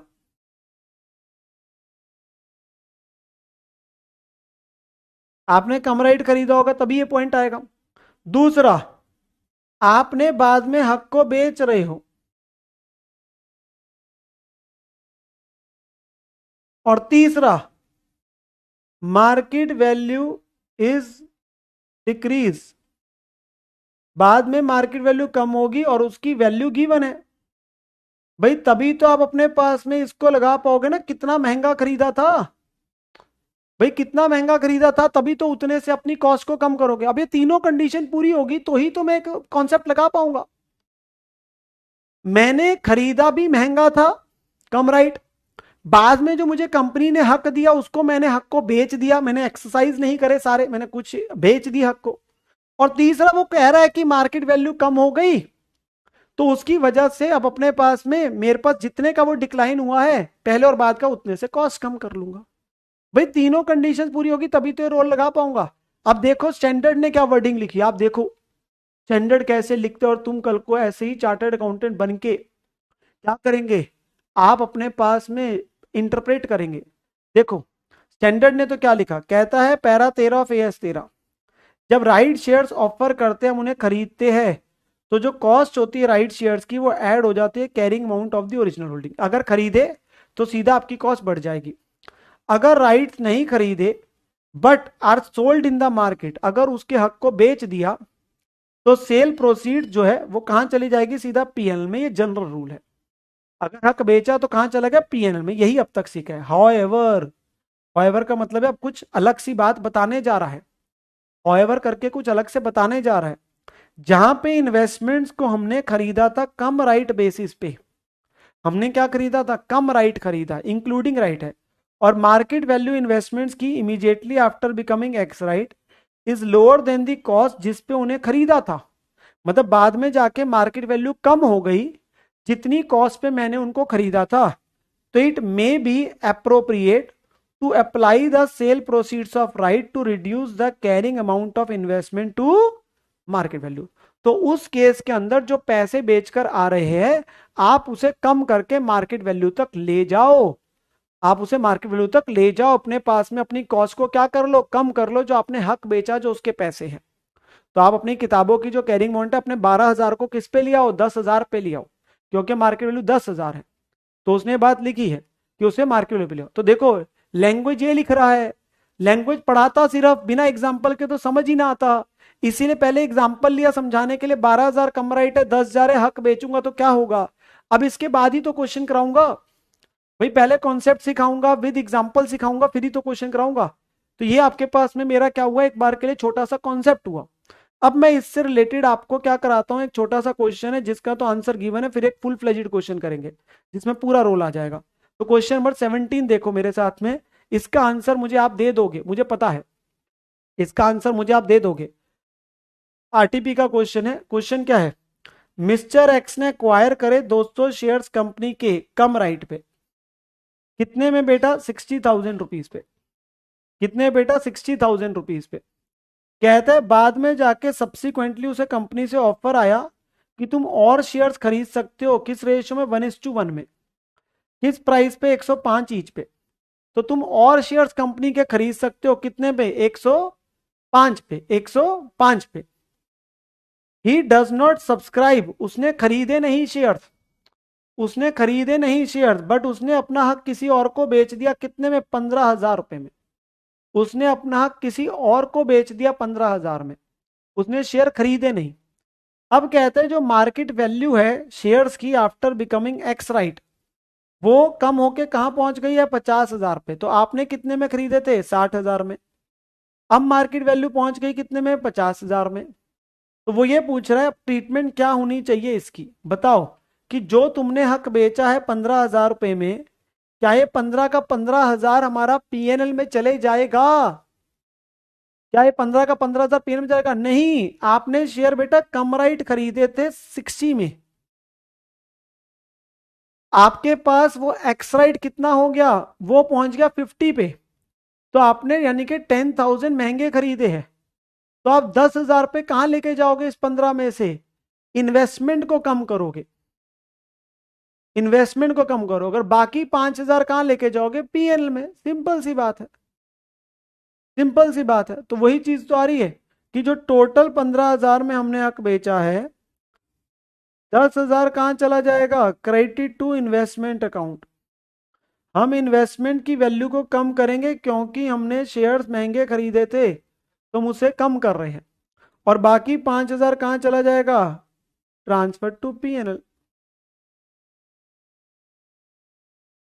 ट्रांसफर टू पीएनएल। सिंपल है, यही चीज आ रही है। ठीक है ना। देखो अगर मैं शेयर और खरीदता फिर तो फिर से इन्वेस्टमेंट टू बैंक आना था, फिर तो रोल ही नहीं है। ये रोल तो कब आएगा, जब अपना हक बेचूंगा, जब हक बेचूंगा और उनकी वैल्यू कम होगी तभी तो करूंगा ना। अगर मैं अपने पास में दोबारा ही शेयर खरीद लेता फिर तो ये मुद्दा ही नहीं आना था। ठीक है। अब यहां पर मैं देखो पहले उन्होंने यही लिखा है, रूल लिखा है एज पर एएस 13, जब कम राइट खरीदते हैं और मार्केट वैल्यू जो होती है वो कम हो जाती है, तो उस केस में हम सेल प्रोसीड्स को क्या करते हैं, अपनी कैरिंग अमाउंट ही कम कर देते हैं। ठीक है ना। तो यहाँ पे in this case out of sale proceeds of 15,000, ठीक है ना। तो आपके पास में क्या, जो 15,000 आपके पास में सेल प्रोसीड्स है, 10,000 को क्या करेंगे, रिड्यूस कर देंगे carrying amount to bring it market value. ठीक है ना। 15,000 एंड 5,000 जो है वो कहाँ चला जाएगा, पीएनएल में चला जाएगा। 5,000 कहाँ चला जाएगा, पीएनएल में चला जाएगा। बच्चा कह रहे बेटा एक्स राइट होता है वेटेड एवरेज प्राइस, क्योंकि कुछ शेयर्स मार्केट में पहले एक प्राइस पे चल रहे होते हैं, बाद में जाके उनका दाम क्या हो जाता है, बाद में जाके उनका दाम क्या हो जाता है, कम हो जाता है। तो एक एवरेज प्राइस जो निकलता है वो एक्स राइट है। इमीडिएटली जो मार्केट में अब नए शेयर आए हैं, पहले शेयर से ज्यादा प्राइस पे चल रहे हैं और बाद में जाके शेयर जो है सस्ते दाम पे हुए हैं, ठीक है ना। तो उसकी वजह से जो वेटेड एवरेज प्राइस है, वो जो एडजस्टमेंट होती है, जैसे बोनस के समय एडजस्टमेंट होती है, उसी प्रकार से राइट इशू के बाद जो है जाके एडजस्टमेंट होकर जो शेयर का भाव आ रहा है वो होता है एक्स राइट। आई थिंक ये कम राइट और एक्स राइट हमने फाउंडेशन में निकालना सीखा भी था फॉर्मूला, यहाँ तो क्वेश्चन आपको देगा, तो मेरा ये मुद्दा ही नहीं है, मेरा मुद्दा नहीं है। आगे जाके एक जगह पे मेरा फिर से आएगा तो मैं वहां पे आपको कंप्यूटेशन सिखा दूंगा। वैसे कम राइट होता है इंक्लूडिंग राइट, क्योंकि अब मार्केट में शेयर का भाव नॉर्मल से ज्यादा हो गया होगा, क्योंकि अब जो भी व्यक्ति शेयर खरीदेगा उसे कंपनी से सस्ते दाम पे शेयर खरीदने का मौका मिलेगा, उसे बोलते हैं कम राइट। और एक्स राइट क्या होता है कि जो एवरेज प्राइस कंपनी के शेयर का रह जाएगा राइट इशू के बाद जाके, ठीक है ना, तो वो चीज होती है। चलिए मुझे पता है हमारे पास क्या है, जैसे ही कोई कॉन्सेप्ट कराया उसको लेके आपने अपने दिमाग में 20 से 30 सिनेरियोज बना दिए और आप चाहेंगे कि वो सारे सिनेरियोज हमारे क्लास में कवर हो जाए। बेटा अगर मैं ऐसे करने बैठूंगा तो हम कभी भी 5 महीने में भी नहीं, 2 साल में भी सिलेबस नहीं खत्म होगा। Please, it is not possible कि हम एक छोटे से पॉइंट को लेके मैं 50 केस बना दूं। मैं उतने जरूर बनाऊंगा जिससे आपका कॉन्सेप्ट भी क्लियर हो जाए, जो आपके लिए रेलिवेंट भी हो समझने के लिए। बट अगर आप ये सोचते हैं कि what if what if what if, अभी हम एक टॉपिक पे है, ऐसे तो हमारे पास कैसे चलेगा। आप लोग अपने दिमाग के अंदर बहुत सारी चीजें लिखते रहते हैं, सोचते रहते हैं, और आप चाहते हैं कि वो सारे के सारे आपके पास सिनेरियोस कवर होते जाए, अगर ये हो जाए, अगर ये हो जाए, वो हो जाए। स्टैंडर्ड ने क्या लिखा वो मैंने समझाया विद एग्जांपल। उसकी एप्लीकेशन क्या है वो मैंने आपको समझा दी, उसका मैंने आपको क्वेश्चन भी करा दिया। प्रेजेंटेशन ऐसी होती है केस स्टडी बेस्ड क्वेश्चंस की, वो मैं आगे जाके आपको कराऊंगा भी, और कि पहले हमने अपना ये लिखा नियम क्या है और फिर हमने अपना आंसर दे दिया बस। ठीक है ना बेटा, आंसर वही है तो इसकी प्रेजेंटेशन यही तो है। Let me have some water. बच्चा कह रहा है ये आंसर लिखा है पर आप इसकी और प्रेजेंटेशन करो।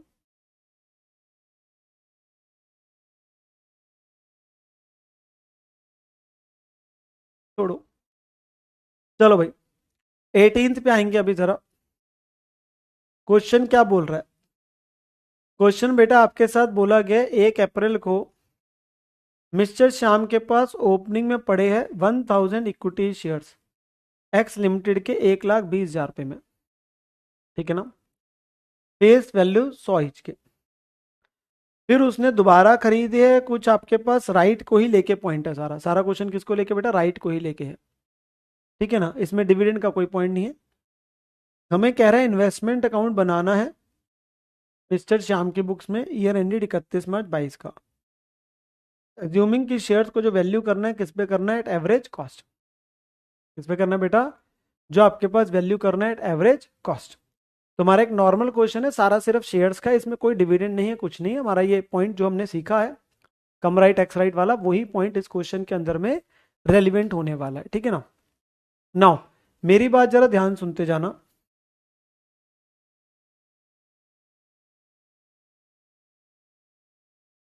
इसमें सिर्फ शेयर्स वाला ही आपने फॉर्मेट बनाना है।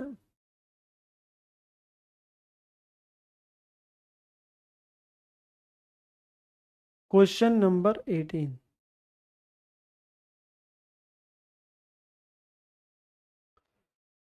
नाउ बुक्स ऑफ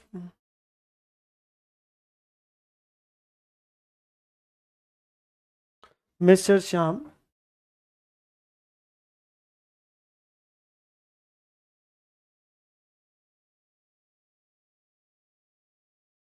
और investment in equity shares of X limited account.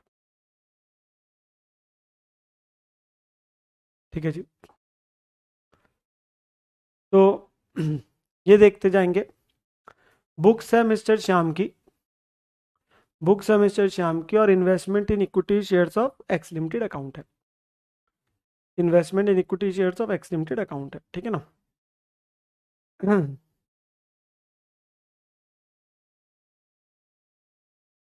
फटाफट से फॉर्मेट बना लेंगे।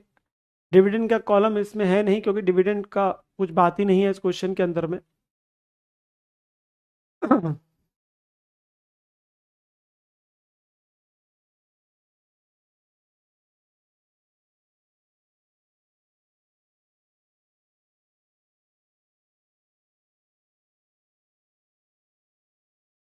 चलो जी, फॉर्मेट सभी का बन गया होगा, बहुत ही बढ़िया। चलो क्वेश्चन पढ़ते हैं, एक एक लाइन पढ़ते हैं राम राम से और क्वेश्चन को करना शुरू करते हैं। सबसे पहले उसने क्या बोला बेटा, भाई बेटा वो कवर हो जाएगा, थोड़ा सा सब्र रखो। 1 अप्रैल 2021 मिस्टर श्याम के पास ओपनिंग में पड़े हैं 1000 इक्विटी शेयर्स एक्स लिमिटेड के 1,20,000 रुपए में।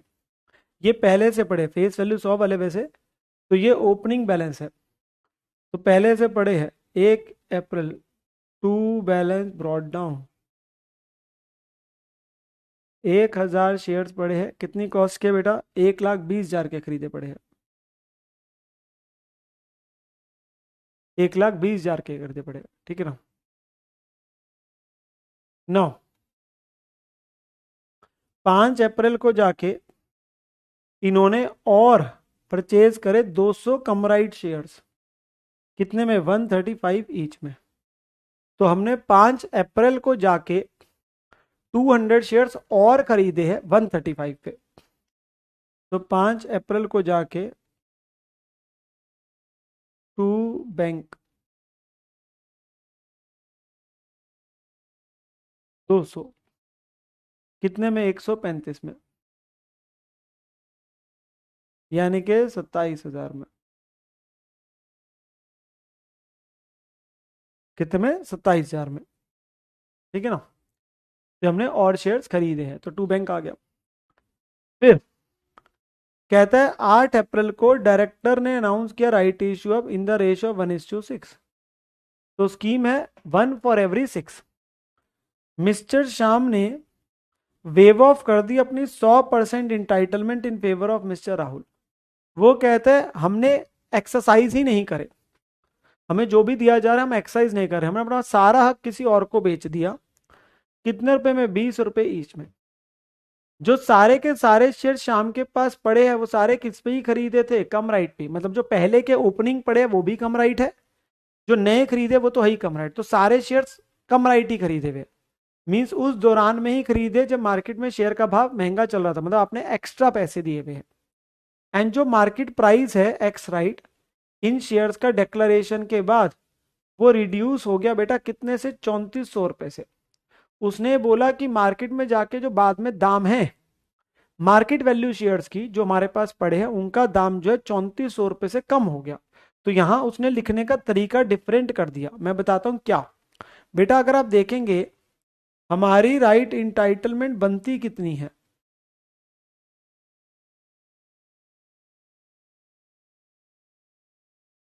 हमारी बनती है 1000 + 200, मेरे पास 1200 शेयर है और स्कीम है 1 for 6। तो 200 शेयर्स में खरीद सकता हूं, मैं खरीद सकता हूं, पर मैंने क्या किया इसमें से खरीदे कुछ नहीं, सारे के हक को मैंने बेच ही दिया। तो there is a sale of rights only. और कितने बेचा? 200 इंटू 20।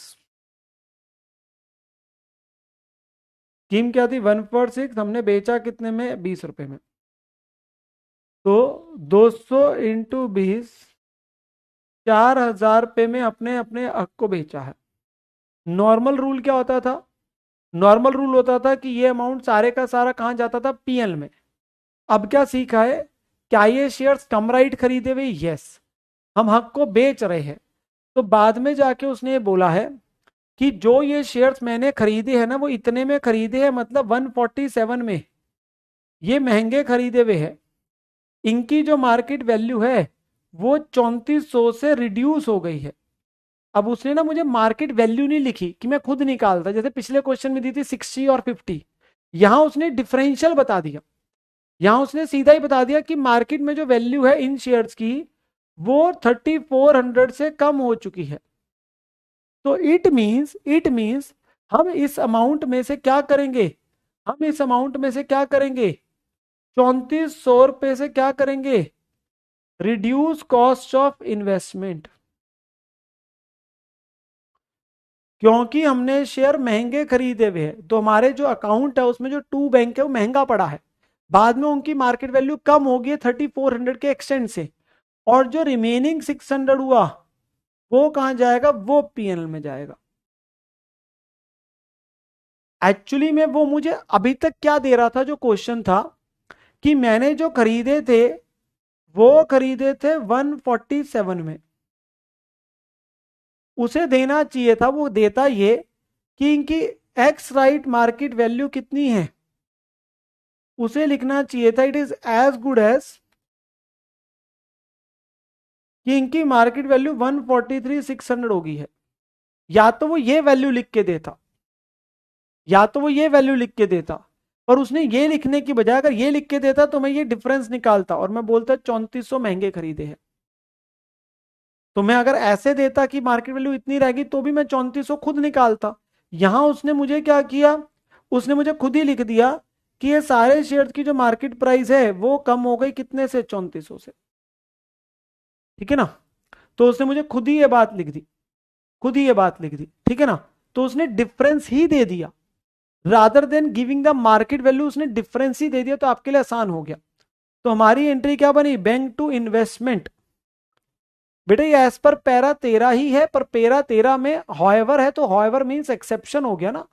तो इट इज नॉट कि पैरा यूज करते हैं, वो तो मैंने आपको समझाने के लिए, जो नॉर्मल रूल है उसकी एक्सेप्शन बेटा, महक बेटा। स्टैंडर्ड तो वो थोड़ी ना ऐसे लिखा जाता है एक्सेप्शन कहीं पे। वो हॉएवर मींस एक्सेप्शन, कुछ रूल दे दिया उसके नीचे हॉएवर लिख दिया, तो आपके पास में दैट इज एक्सेप्शन। तो वह लिखा तो पैरा 13 में ही है, तो यहाँ पे क्या होगा बेटा, हमने हक बेचा है, डेट कोई दी है, डेट अलग से नहीं है, तो मैं 8 अप्रैल ही डाल देता हूँ। By bank 3400।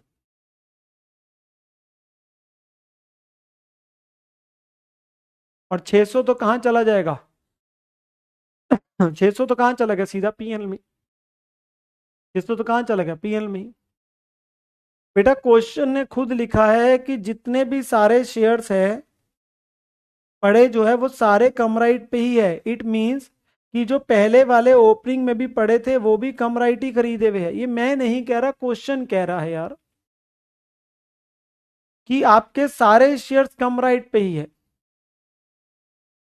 सारे शेयर्स कम राइट पे, अगर सारे कम राइट पे नहीं होते तो जो कम राइट वाले उनके प्रोपोर्शनेट निकालते।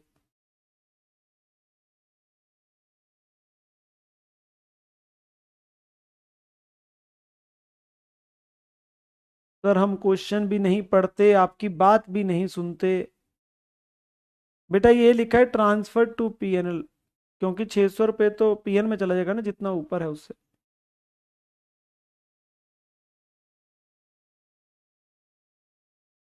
बेटा अपने जीवन में सुनने की शक्ति बढ़ाओ, सुनने की शक्ति बढ़ाओ। Communication skill is not only speaking and writing, it is also the first important thing is listening. Listening power बढ़ाओ। तुम्हें सिर्फ एक ही आदत है, लिखने की या बोलने की, सुनने की नहीं है। हाँ, हाँ जी। इसके बाद क्या हो रहा है, 10 अक्टूबर को श्याम ने 350 शेयर्स को बेचा है 140 में, तो 350 शेयर्स को बेचा जा रहा है 140 में।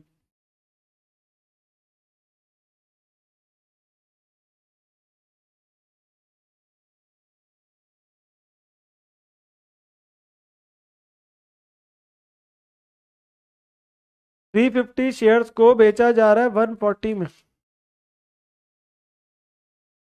49,000। और जब भी बेचोगे क्या निकलेगा, सर जब भी बेचोगे आपके पास में प्रॉफिट लॉस निकलेगा। जब भी बेचोगे आपके पास क्या निकलेगा, प्रॉफिट लॉस निकलेगा। तो हमने क्या निकालना है, प्रॉफिट लॉस ऑन सेल निकालना है।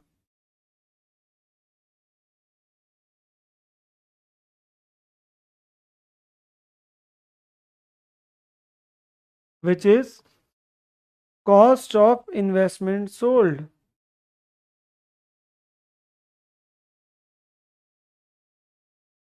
तो 120 थी पहलों की, 27,000 थी दूसरे की, और 3400 माइनस किया, और ये टोटल कितने की कॉस्ट है, 1200 की। तो 350 की कितनी हुई,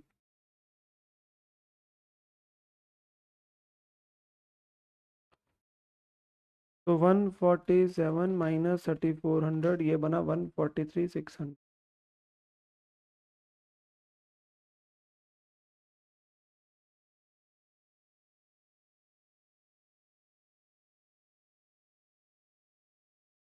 41883। और सेल कितने में किया हमने, सेल हमने किया था 49,000 में। तो बेचने में क्या हो रहा है, मुनाफा।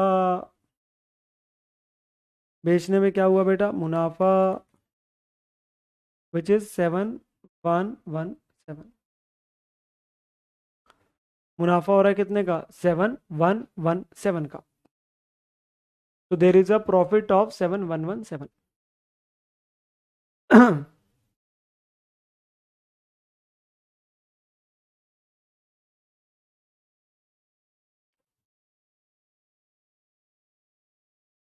निकल के आ जाइए सबका। क्या सभी का प्रॉफिट आ गया, यस सर हमारा प्रॉफिट सबका आ गया है।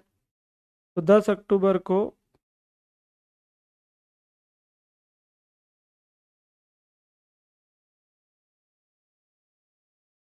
प्रॉफिट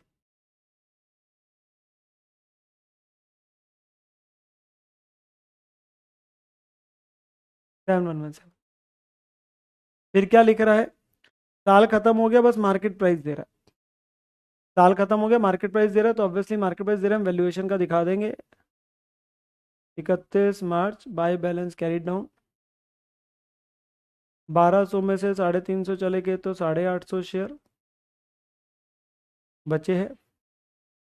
और इनका वैल्यूएशन का वर्किंग नोट जो है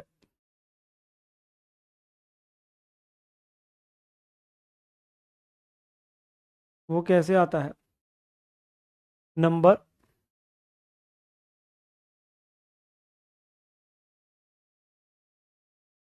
ऑफ शेयर्स 850, कॉस्ट कितनी है, बैलेंसिंग फिगर ही निकाल लो।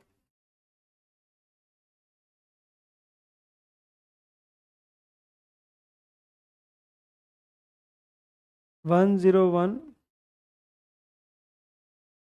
717, ठीक है जी। और मार्केट वैल्यू कितनी दी है, 125, 125, तो 850 इंटू 125, 106, 250, 106, 250, ठीक है ना। तो लोअर क्या है, लोअर इज कॉस्ट, तो कोई लॉस रिकॉर्ड नहीं होगा। मार्केट वैल्यू कम होगी बेटा तभी तो आएगा ना। तो कितना है, 10171,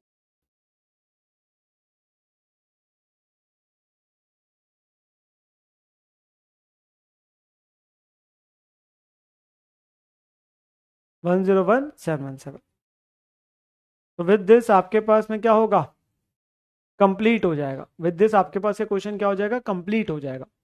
और मुझे मेरे को एक छोटा सा और पॉइंट आपको बताना है। तो इस क्वेश्चन में आपके पास जो है ये कंप्लीट हो जाएगा, ठीक है ना। एक बार राघव बेटा अगर तो सब्र रखोगे जीवन में बेटा, तो मैं तो क्या क्या क्या थक चुका हूं। आपको पता है आप लोगों के पास में एक अलग शक्ति है। क्वेश्चन खत्म हो गया तो चलो थोड़ा सा मैं आपको समझा देता हूँ। बेटा आप बच्चे जो है बड़े महान हैं। ये ना ऑनलाइन के अंदर में है, मैं फेस टू फेस भी बच्चों को पढ़ाता हूँ जब चंडीगढ़ में। तो वहां पर क्लास में ना, मतलब आप भी बच्चे जब फेस टू फेस में, तो क्या आप सच में बताओ ऐसा ही करते थे। टीचर ने 2 लाइन बोली, अपने सवाल शुरू कर दिए। टीचर ने 3 लाइनें बोली, हमारे 20 सवाल 20 सवाल रेडी है पहले से ही। बेटा ये शक्तियां तुम्हें सिर्फ ऑनलाइन वर्ल्ड में मिलती है। तुम जब चाहे जो मर्जी जैसे मर्जी लिखते रहते हो। कभी फेस टू फेस क्लास में तुमने ये चीजें करी नहीं होगी। फेस टू फेस में बच्चे पूछते ही नहीं ऐसे ऐसे सवाल, सच में नहीं पूछते। जितना बता दो वो, उन्हें तो कई बार कहना पड़ता है, हाँ अच्छा भाई ये डाउट ऑनलाइन के बच्चों ने पूछा था, अच्छा भाई ये भी कर देते हैं। हाँ भाई ये भी हो सकता है, ये भी केस है वो भी केस है। सबर है, सबर है, सबर रखो। हाँ चलो, अभी के लिए बेटा मैंने कल आपको क्वेश्चन कराया था, क्वेश्चन नंबर 15। क्वेश्चन नंबर 15 कराया था, तो मैं इसके आपके साथ डिस्कस करना चाहता हूँ एक छोटे से पॉइंट को। यहाँ पे भी ये राइट इशू का पॉइंट आया था, ये वाला। तो मैं इसमें क्या डिस्कस करना चाहता हूँ देखो जरा, ठीक है। तो ध्यान से सुनो, इस क्वेश्चन में क्या था, हमारे पास पहले से 8,000 इक्विटी शेयर पड़े थे, 7,000 हमने और खरीदे थे, कम राइट खरीदे थे। बच्चे का पॉइंट यही था, मैंने कल बोला था इसको इग्नोर कर दो, कि इस कम राइट का हमने कुछ नहीं किया था, ठीक है ना। और फिर हमें कुछ बोनस भी मिले थे। तो वो क्या रहा था, ये हमारे पास टोटल में कितने शेयर इकट्ठे हो गए थे, अगर आप चेक करोगे 8 पहले थे इस अकाउंट में, 7 हमने और खरीदे थे, 6 हमें बोनस के मिले थे। तो टोटल हमारे पास राइट इशू वाले दिन कितने थे, 21,000 शेयर थे। और हमें 147 के हिसाब से 3,000 शेयर जो है वो अल्टीमेटली इंटाइटलमेंट मिल रही है। अब इसमें से हमने 70% तो खरीद लिए, वो तो बात ही खत्म हो गई। जो ये वाले हमने हैं बेचे, ये हमने नॉर्मल रूल लगा दिया। पर बच्चा कहता है नहीं नहीं सर, हम पैरा 13 की वो जो एक्सेप्शन वाली बात है उसको लगाना चाहते हैं। देखो आपने खरीदे कम राइट है, आप हक बेच भी रहे हो। अब मार्केट वैल्यू के बारे में उसने कहीं बोला नहीं, कितने से कम हो रही है, कैसे कम हो रही है। तो हम चलो मान लेते हैं कि एज्यूमिंग मार्केट वैल्यू कम हो गई, क्योंकि जनरली होती है भाई, कम राइट है तो मार्केट वैल्यू कम भी होगी। तो अब इस केस में क्या मैं बोलता, क्या मैं सारे 67,500 को बोलता कि आप कॉस्ट कम कर लो, अगर आप उस रूल को लगाना चाहते हो जो मैंने सिखाया आज, क्योंकि इसमें तो हमने पैरा 13 ऑफ एथ 13 करके हमने बच गए थे, पर बच्चा कहता है नहीं नहीं, जो आज आपने सिखाया है, मतलब हमें जो पैरा 13 की एक एक्सेप्शन दे रखी है, अगर मैं उसको अप्लाई करना चाहता हूं तो मैं इस केस में कैसे करता बेटा? तो इस केस के अंदर अगर आप उसको अप्लाई करना चाहते होते तो इसमें कैसे होता बेटा? ये जो आपने हक बेचा है, पहले तो एक बात ध्यान से सुनो, आपने जो ये हक बेचा है, ये इंटाइटलमेंट आपको कितने शेयर्स पे मिली है? 21,000 शेयर्स पे मिली है 3,000 की। 21,000 शेयर जो थे, उसमें कुछ ओपनिंग के भी थे 8,000, राइट कम राइट वाले भी थे और कुछ बोनस के भी थे। ये 21,000 जो बना था, ये 21,000 जो बना है, ध्यान सुनते जाओ, ये 21,000 जो बना था, ये 3 शेयरों से बना था। 8 ओपनिंग के, 7 कम राइट जो खरीदे, और 6 जो बोनस के हैं। तो इस केस के अंदर में मैं ये कही नहीं सकता था, ये मैं कही नहीं सकता था मेरे प्यारे बच्चों कि आप सारे अमाउंट को ले जाओ। पहले आपको इसे यूनिटरी मेथड लगाना पड़ता, क्योंकि आउट ऑफ 21,000 शेयर्स, कितने शेयर सिर्फ कम राइट वाले हैं? 7,000 कम राइट वाले हैं। 7,000 कम राइट वाले हैं। तो इस केस में अगर आपने यूनिटरी मेथड लगाना भी था, ये कंसीडर करते हुए, ये कंसीडर करते हुए कि मार्केट वैल्यू कम हो गई है, तो भी आप इस 67,500 में से बेटा क्या करते?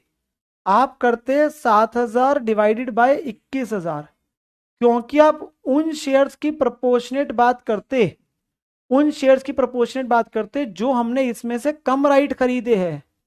हम इस टोटल 21 में जो आपको इंटाइटलमेंट मिली है 3 की, और उसके जो आप हक को बेच रहे हो 30% को, उसमें आप अगर बोलोगे भी कि इनकी मार्केट वैल्यू कम हो रही है इन 7,000 शेयर्स की, तो वो तो 7 की कम हो रही है, पर जो आपको हक मिला और जो बेचा वो तो सारे का है। तो ये अल्टीमेटली इसमें से 7,000 बाय 21,000 मुझे करना पड़ता पहले, क्योंकि टू द प्रोपोर्शनेट ऑफ दो शेयर जो कम राइट खरीदे, सारे थोड़ी ना कम राइट खरीदे हुए हैं, सिर्फ आपके पास ये वाले कम राइट है। तो 21,000 में से 7,000 कम राइट खरीदे हैं, तो हमें पहले इस अमाउंट को इसके प्रोपोर्शनेट लेके आना पड़ता कि इसमें से कितना अमाउंट उस शेयर्स का है जो कम राइट खरीदे हैं, तो वो मेरे को वैल्यू निकालनी पड़ती, तो वो बनती 22,500। तो आप ये कर सकते थे कि 22,500 से कॉस्ट टू बी रिड्यूस, और फिर जो रिमेनिंग बचता, यानी कि 45,000, वो पीएनएल में जाता। मतलब आप ये कर सकते हो। इंस्टीट्यूट ने भी जब इस क्वेश्चन का आंसर दिया था, उन्होंने मेन आंसर वही रखा था जो मैंने आपको सिखाया। उन्होंने ऑल्टरनेटिव में बोला था कि कोई बच्चा ज्यादा तेजस्वी बन रहा है और वो कहता है मैंने कम राइट का टॉपिक सीखा है, तो मैं उसको लगाना चाहता हूं इस क्वेश्चन में।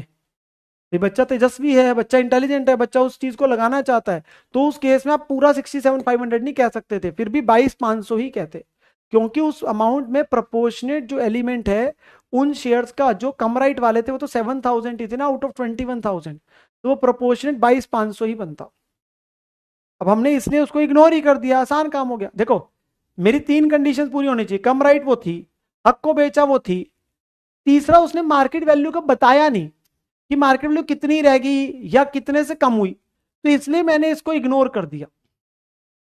बट अगर कोई बच्चा कहते नहीं नहीं मार्केट वैल्यू सब्सटेंशियल डिक्रीज हुई है, तो चलो हम मान के करते भाई इतनी तो हुई हुई है, तो हम इतने से कम कर सकते हैं। हाँ, तो अगर वो मान के करना चाहते हो तो पूरा 67,500 ना होता, फिर भी कितना ही होता, 22,500 ही होता। बस ये पॉइंट आपका था। तो जिन बच्चों को एक चीज का ये बार बार हो रहा था कि सर सर उस क्वेश्चन में कम राइट का रोल अगर करते तो क्या होता, तो वो सिखा दिया। पर आपको करने की आवश्यकता नहीं है, आप बच्चे, मुझे पूरा विश्वास है वही करेंगे जो मैंने कराया, बट अगर आप करना चाहते हैं, तेजस्वी है, तो वो भी आप कर सकते हैं। ठीक है ना? क्या ये पॉइंट भी सबका क्लियर हो गया? अरे क्या ये पॉइंट भी सबका क्लियर हो गया? हाँ भाई हाँ, हमारा ये पॉइंट भी हो गया। ठीक है ना? तो हम दोनों में से कोई भी कर सकते हैं, दोनों में से हम कोई भी कर सकते हैं।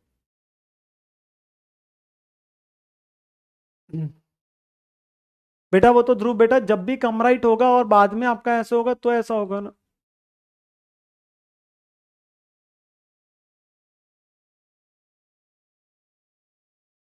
जब तक मैंने ये सिखाया नहीं था ना, तब तक सारों को यही हो रहा था कि इस क्वेश्चन में सिखाओ। अब जब मैंने ये सिखा दिया तो अब कह रहे हैं कि सर आपने ये कर कैसे दिया। अब अगर ये होगा, फलाना होगा, ढिमकाना होगा, तो ये चालू हो गए फिर से। भैया मैं इस केस में ये तभी कर सकता हूं, मैं ये मान रहा हूं कि जो 7,000 शेयर आपने खरीदे हैं ये आपने महंगे खरीदे हैं बहुत ज्यादा, और इनकी मार्केट वैल्यू बहुत कम हो गई है क्योंकि वो बता ही नहीं रहा। तो अगर मैं उस चीज को लगाना चाहता हूं जो उसने दी है, तो उस केस के अंदर में मैंने बोला कि इतने से तो हो रहा है, तो मैं मैक्सिमम कितना ही कम कर पाऊंगा, मैं मैक्सिमम 22,500 ही फिर भी कम कर पाऊंगा, क्योंकि 7,000 शेयर्स का जो एलिमेंट है वो 21 में से 7 थे सिर्फ कम राइट वाले। 21 में से 7,000 ही थे कम राइट वाले जिन पे हमें इंटाइटलमेंट मिली थी। तो इस टोटल अमाउंट का प्रोपोर्शनेट टू 7,000 शेयर्स निकालूंगा तो 22,500 से ही कॉस्ट कम होगी। ठीक है, आप वैसे इसको क्या कर देंगे, जैसे आपके जीवन में आपको बहुत सारे लोगों ने किया है क्या, इग्नोर, या आप करते हैं बहुत सारे लोगों को इग्नोर। तो आपने इस पॉइंट को भी क्या कर दिया, इग्नोर। पर जो बच्चे सीखना चाहते थे उनको मैंने सिखा दिया, जो बच्चे सीखना चाहते थे उनको मैंने सिखा दिया। ठीक है ना, चलो। तो आप तभी लगाना जब सारी चीजें दे रखी है, कंडीशंस आपको लिखवा दी थी। चलो, अभी के लिए बेटा आप लोगों का ये चैप्टर में अभी कुछ हिस्सा हमारे पास जो है वो बचा है। वीकली टेस्ट बेटा कम से कम 3 हफ्ते ऑलमोस्ट बाद शुरू होते हैं, क्योंकि पहले कुछ चैप्टर्स हो तो जाए। बच्चों कह रहे वीकली टेस्ट बोला था, वो तो हुए नहीं। अरे भाई टॉपिक भी तो होने दो, सब्जेक्ट्स के अंदर एक एक दो दो चैप्टर होंगे तो वीकली टेस्ट चालू करेंगे। जिस दिन शुरू हो जाएंगे ना उसके बाद पूछूंगा 1-2 महीने बाद कि क्या सारे वीकली टेस्ट दे रहे हो कि नहीं दे रहे हो सच में, तब मैं पूछूंगा। 16th क्वेश्चन आपने आज होमवर्क में करके आना है और एक 18th करके आना है, दोनों आसान है। 16 और 18 करके आएंगे। अभी हमारा एक इसमें एक एलिमेंट बचा है, अभी हमारे काफी सारे क्वेश्चन बचे हैं विच इज AS13। ये केस स्टडी बेस्ड क्वेश्चन है। अभी ये हमारे बचे, इसके लिए कुछ हमें सीखना है, ये हमारे आगे के लेक्चर में आएगा। 7.21 से है, तो ये एक सेपरेट सेगमेंट है। केस स्टडी बेस्ड क्वेश्चंस के लिए मुझे आपको चीज़ें सिखानी भी है, मुझे आपको नियम सिखाने हैं, कुछ केस स्टडी बेस्ड क्वेश्चन फिर हम करेंगे। बट अभी के लिए आज जो आपने करना है वो सिर्फ 16 और 18 करना है, ताकि जो प्रैक्टिकल पार्ट वाले क्वेश्चन है वो हमारे कंप्लीट हो जाएंगे। इस एएस में मैंने 2 टाइप से डाला है, ये किसी और में नहीं मिलेगा पर इसी एएस में मिलेगा, क्योंकि इसमें 2 प्रकार के क्वेश्चन थे। 16 एंड 18 दो करके आने हैं क्वेश्चन आज, और पेज नंबर है आपका 7.20।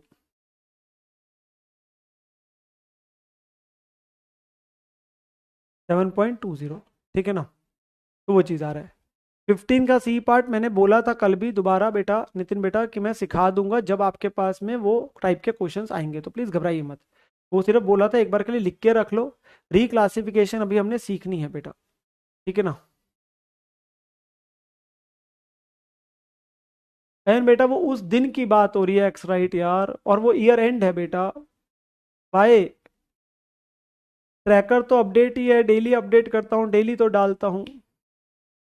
बच्चे कह रहे सर आपका सरचार्ज बता दीजिए। अरे मेरे को सरचार्ज का नियम ही नहीं पता, क्या होता है ये सरचार्ज, मेरे को नहीं पता व्हाट इज सरचार्ज। तुम्हें, मुझे नहीं पता क्या सीखा है, मेरे को नहीं कभी लगा। हाँ भैया, उसके लिए सब्सटेंशियल इनकम होती है तभी सरचार्ज लगता है, मेरे की तरफ कोई सरचार्ज नहीं लगता, ठीक है। हाँ, तुम्हें हंसी मजाक करने के लिए मेरा नाम ले लेके एग्जाम्पल बना देते हैं, ताकि तुम बच्चे भी हाँ हाँ ओहो सर तो अच्छा ऐसे है, सर तो वहां बैठे होंगे उस कंट्री में आराम से बैठे होंगे बीच साइड पे, और वो वाला फ्रूट खा रहे होंगे जिसे काटने की भी जरूरत नहीं है ना। तुम ऐसे सोचते होंगे जब तुम्हें ऐसे एग्जाम्पल दिए जाते होंगे, है ना। सच में ये सुबह सुबह आके तुम्हारे ऐसे सवालों के जवाब ना दे रहा होता मैं। हाँ हाँ, चलो भाई। कोटेड अनकोटेड की चर्चा मेरी अगली बार आएगी, डोंट वरी, ठीक है। रिबे आरटीपी का सॉल्यूशन बेटा उसी में पहले क्वेश्चन से आगे जाओगे, फाइल में सॉल्यूशन है यार, बताया तो था, एक ही फाइल है उसमें पहले क्वेश्चन से बाद में सॉल्यूशन है बेटा। चलो, हमारी मुलाकात बेटा अब कल होगी, हम आगे बढ़ेंगे। टेक केयर मेरे प्यारे बच्चों, अपना ध्यान रखिए।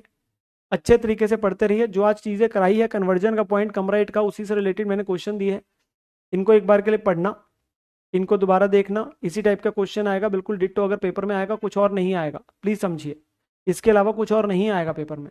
तो जो सिखाया है वही आना है, इन्हीं को अच्छे से करना है, ठीक है। तो इसको करके आइएगा, हम कल आगे बढ़ेंगे और बढ़ेंगे। ऐसा कल हो सकता है, मैं पहले बता रहा हूँ कि शायद कल की क्लास शायद ना हो और उसकी बजाय मैं क्लास फिर संडे को लूँगा, बट अभी वो कंफर्म नहीं है इसलिए मैं एग्जैक्टली नहीं बोल रहा, बट ऐसा हो सकता है कि कल ना क्लास हो, बट उसकी बजाय फिर मैं संडे को क्लास लूँगा, ठीक है ना। चलो, टेक केयर मेरे प्यारे बच्चों, love you, have a great day, bye bye, अपना ध्यान रखेंगे, अच्छे तरीके से पढ़ते रहेंगे, बाय बाय बेटा, बाय बाय।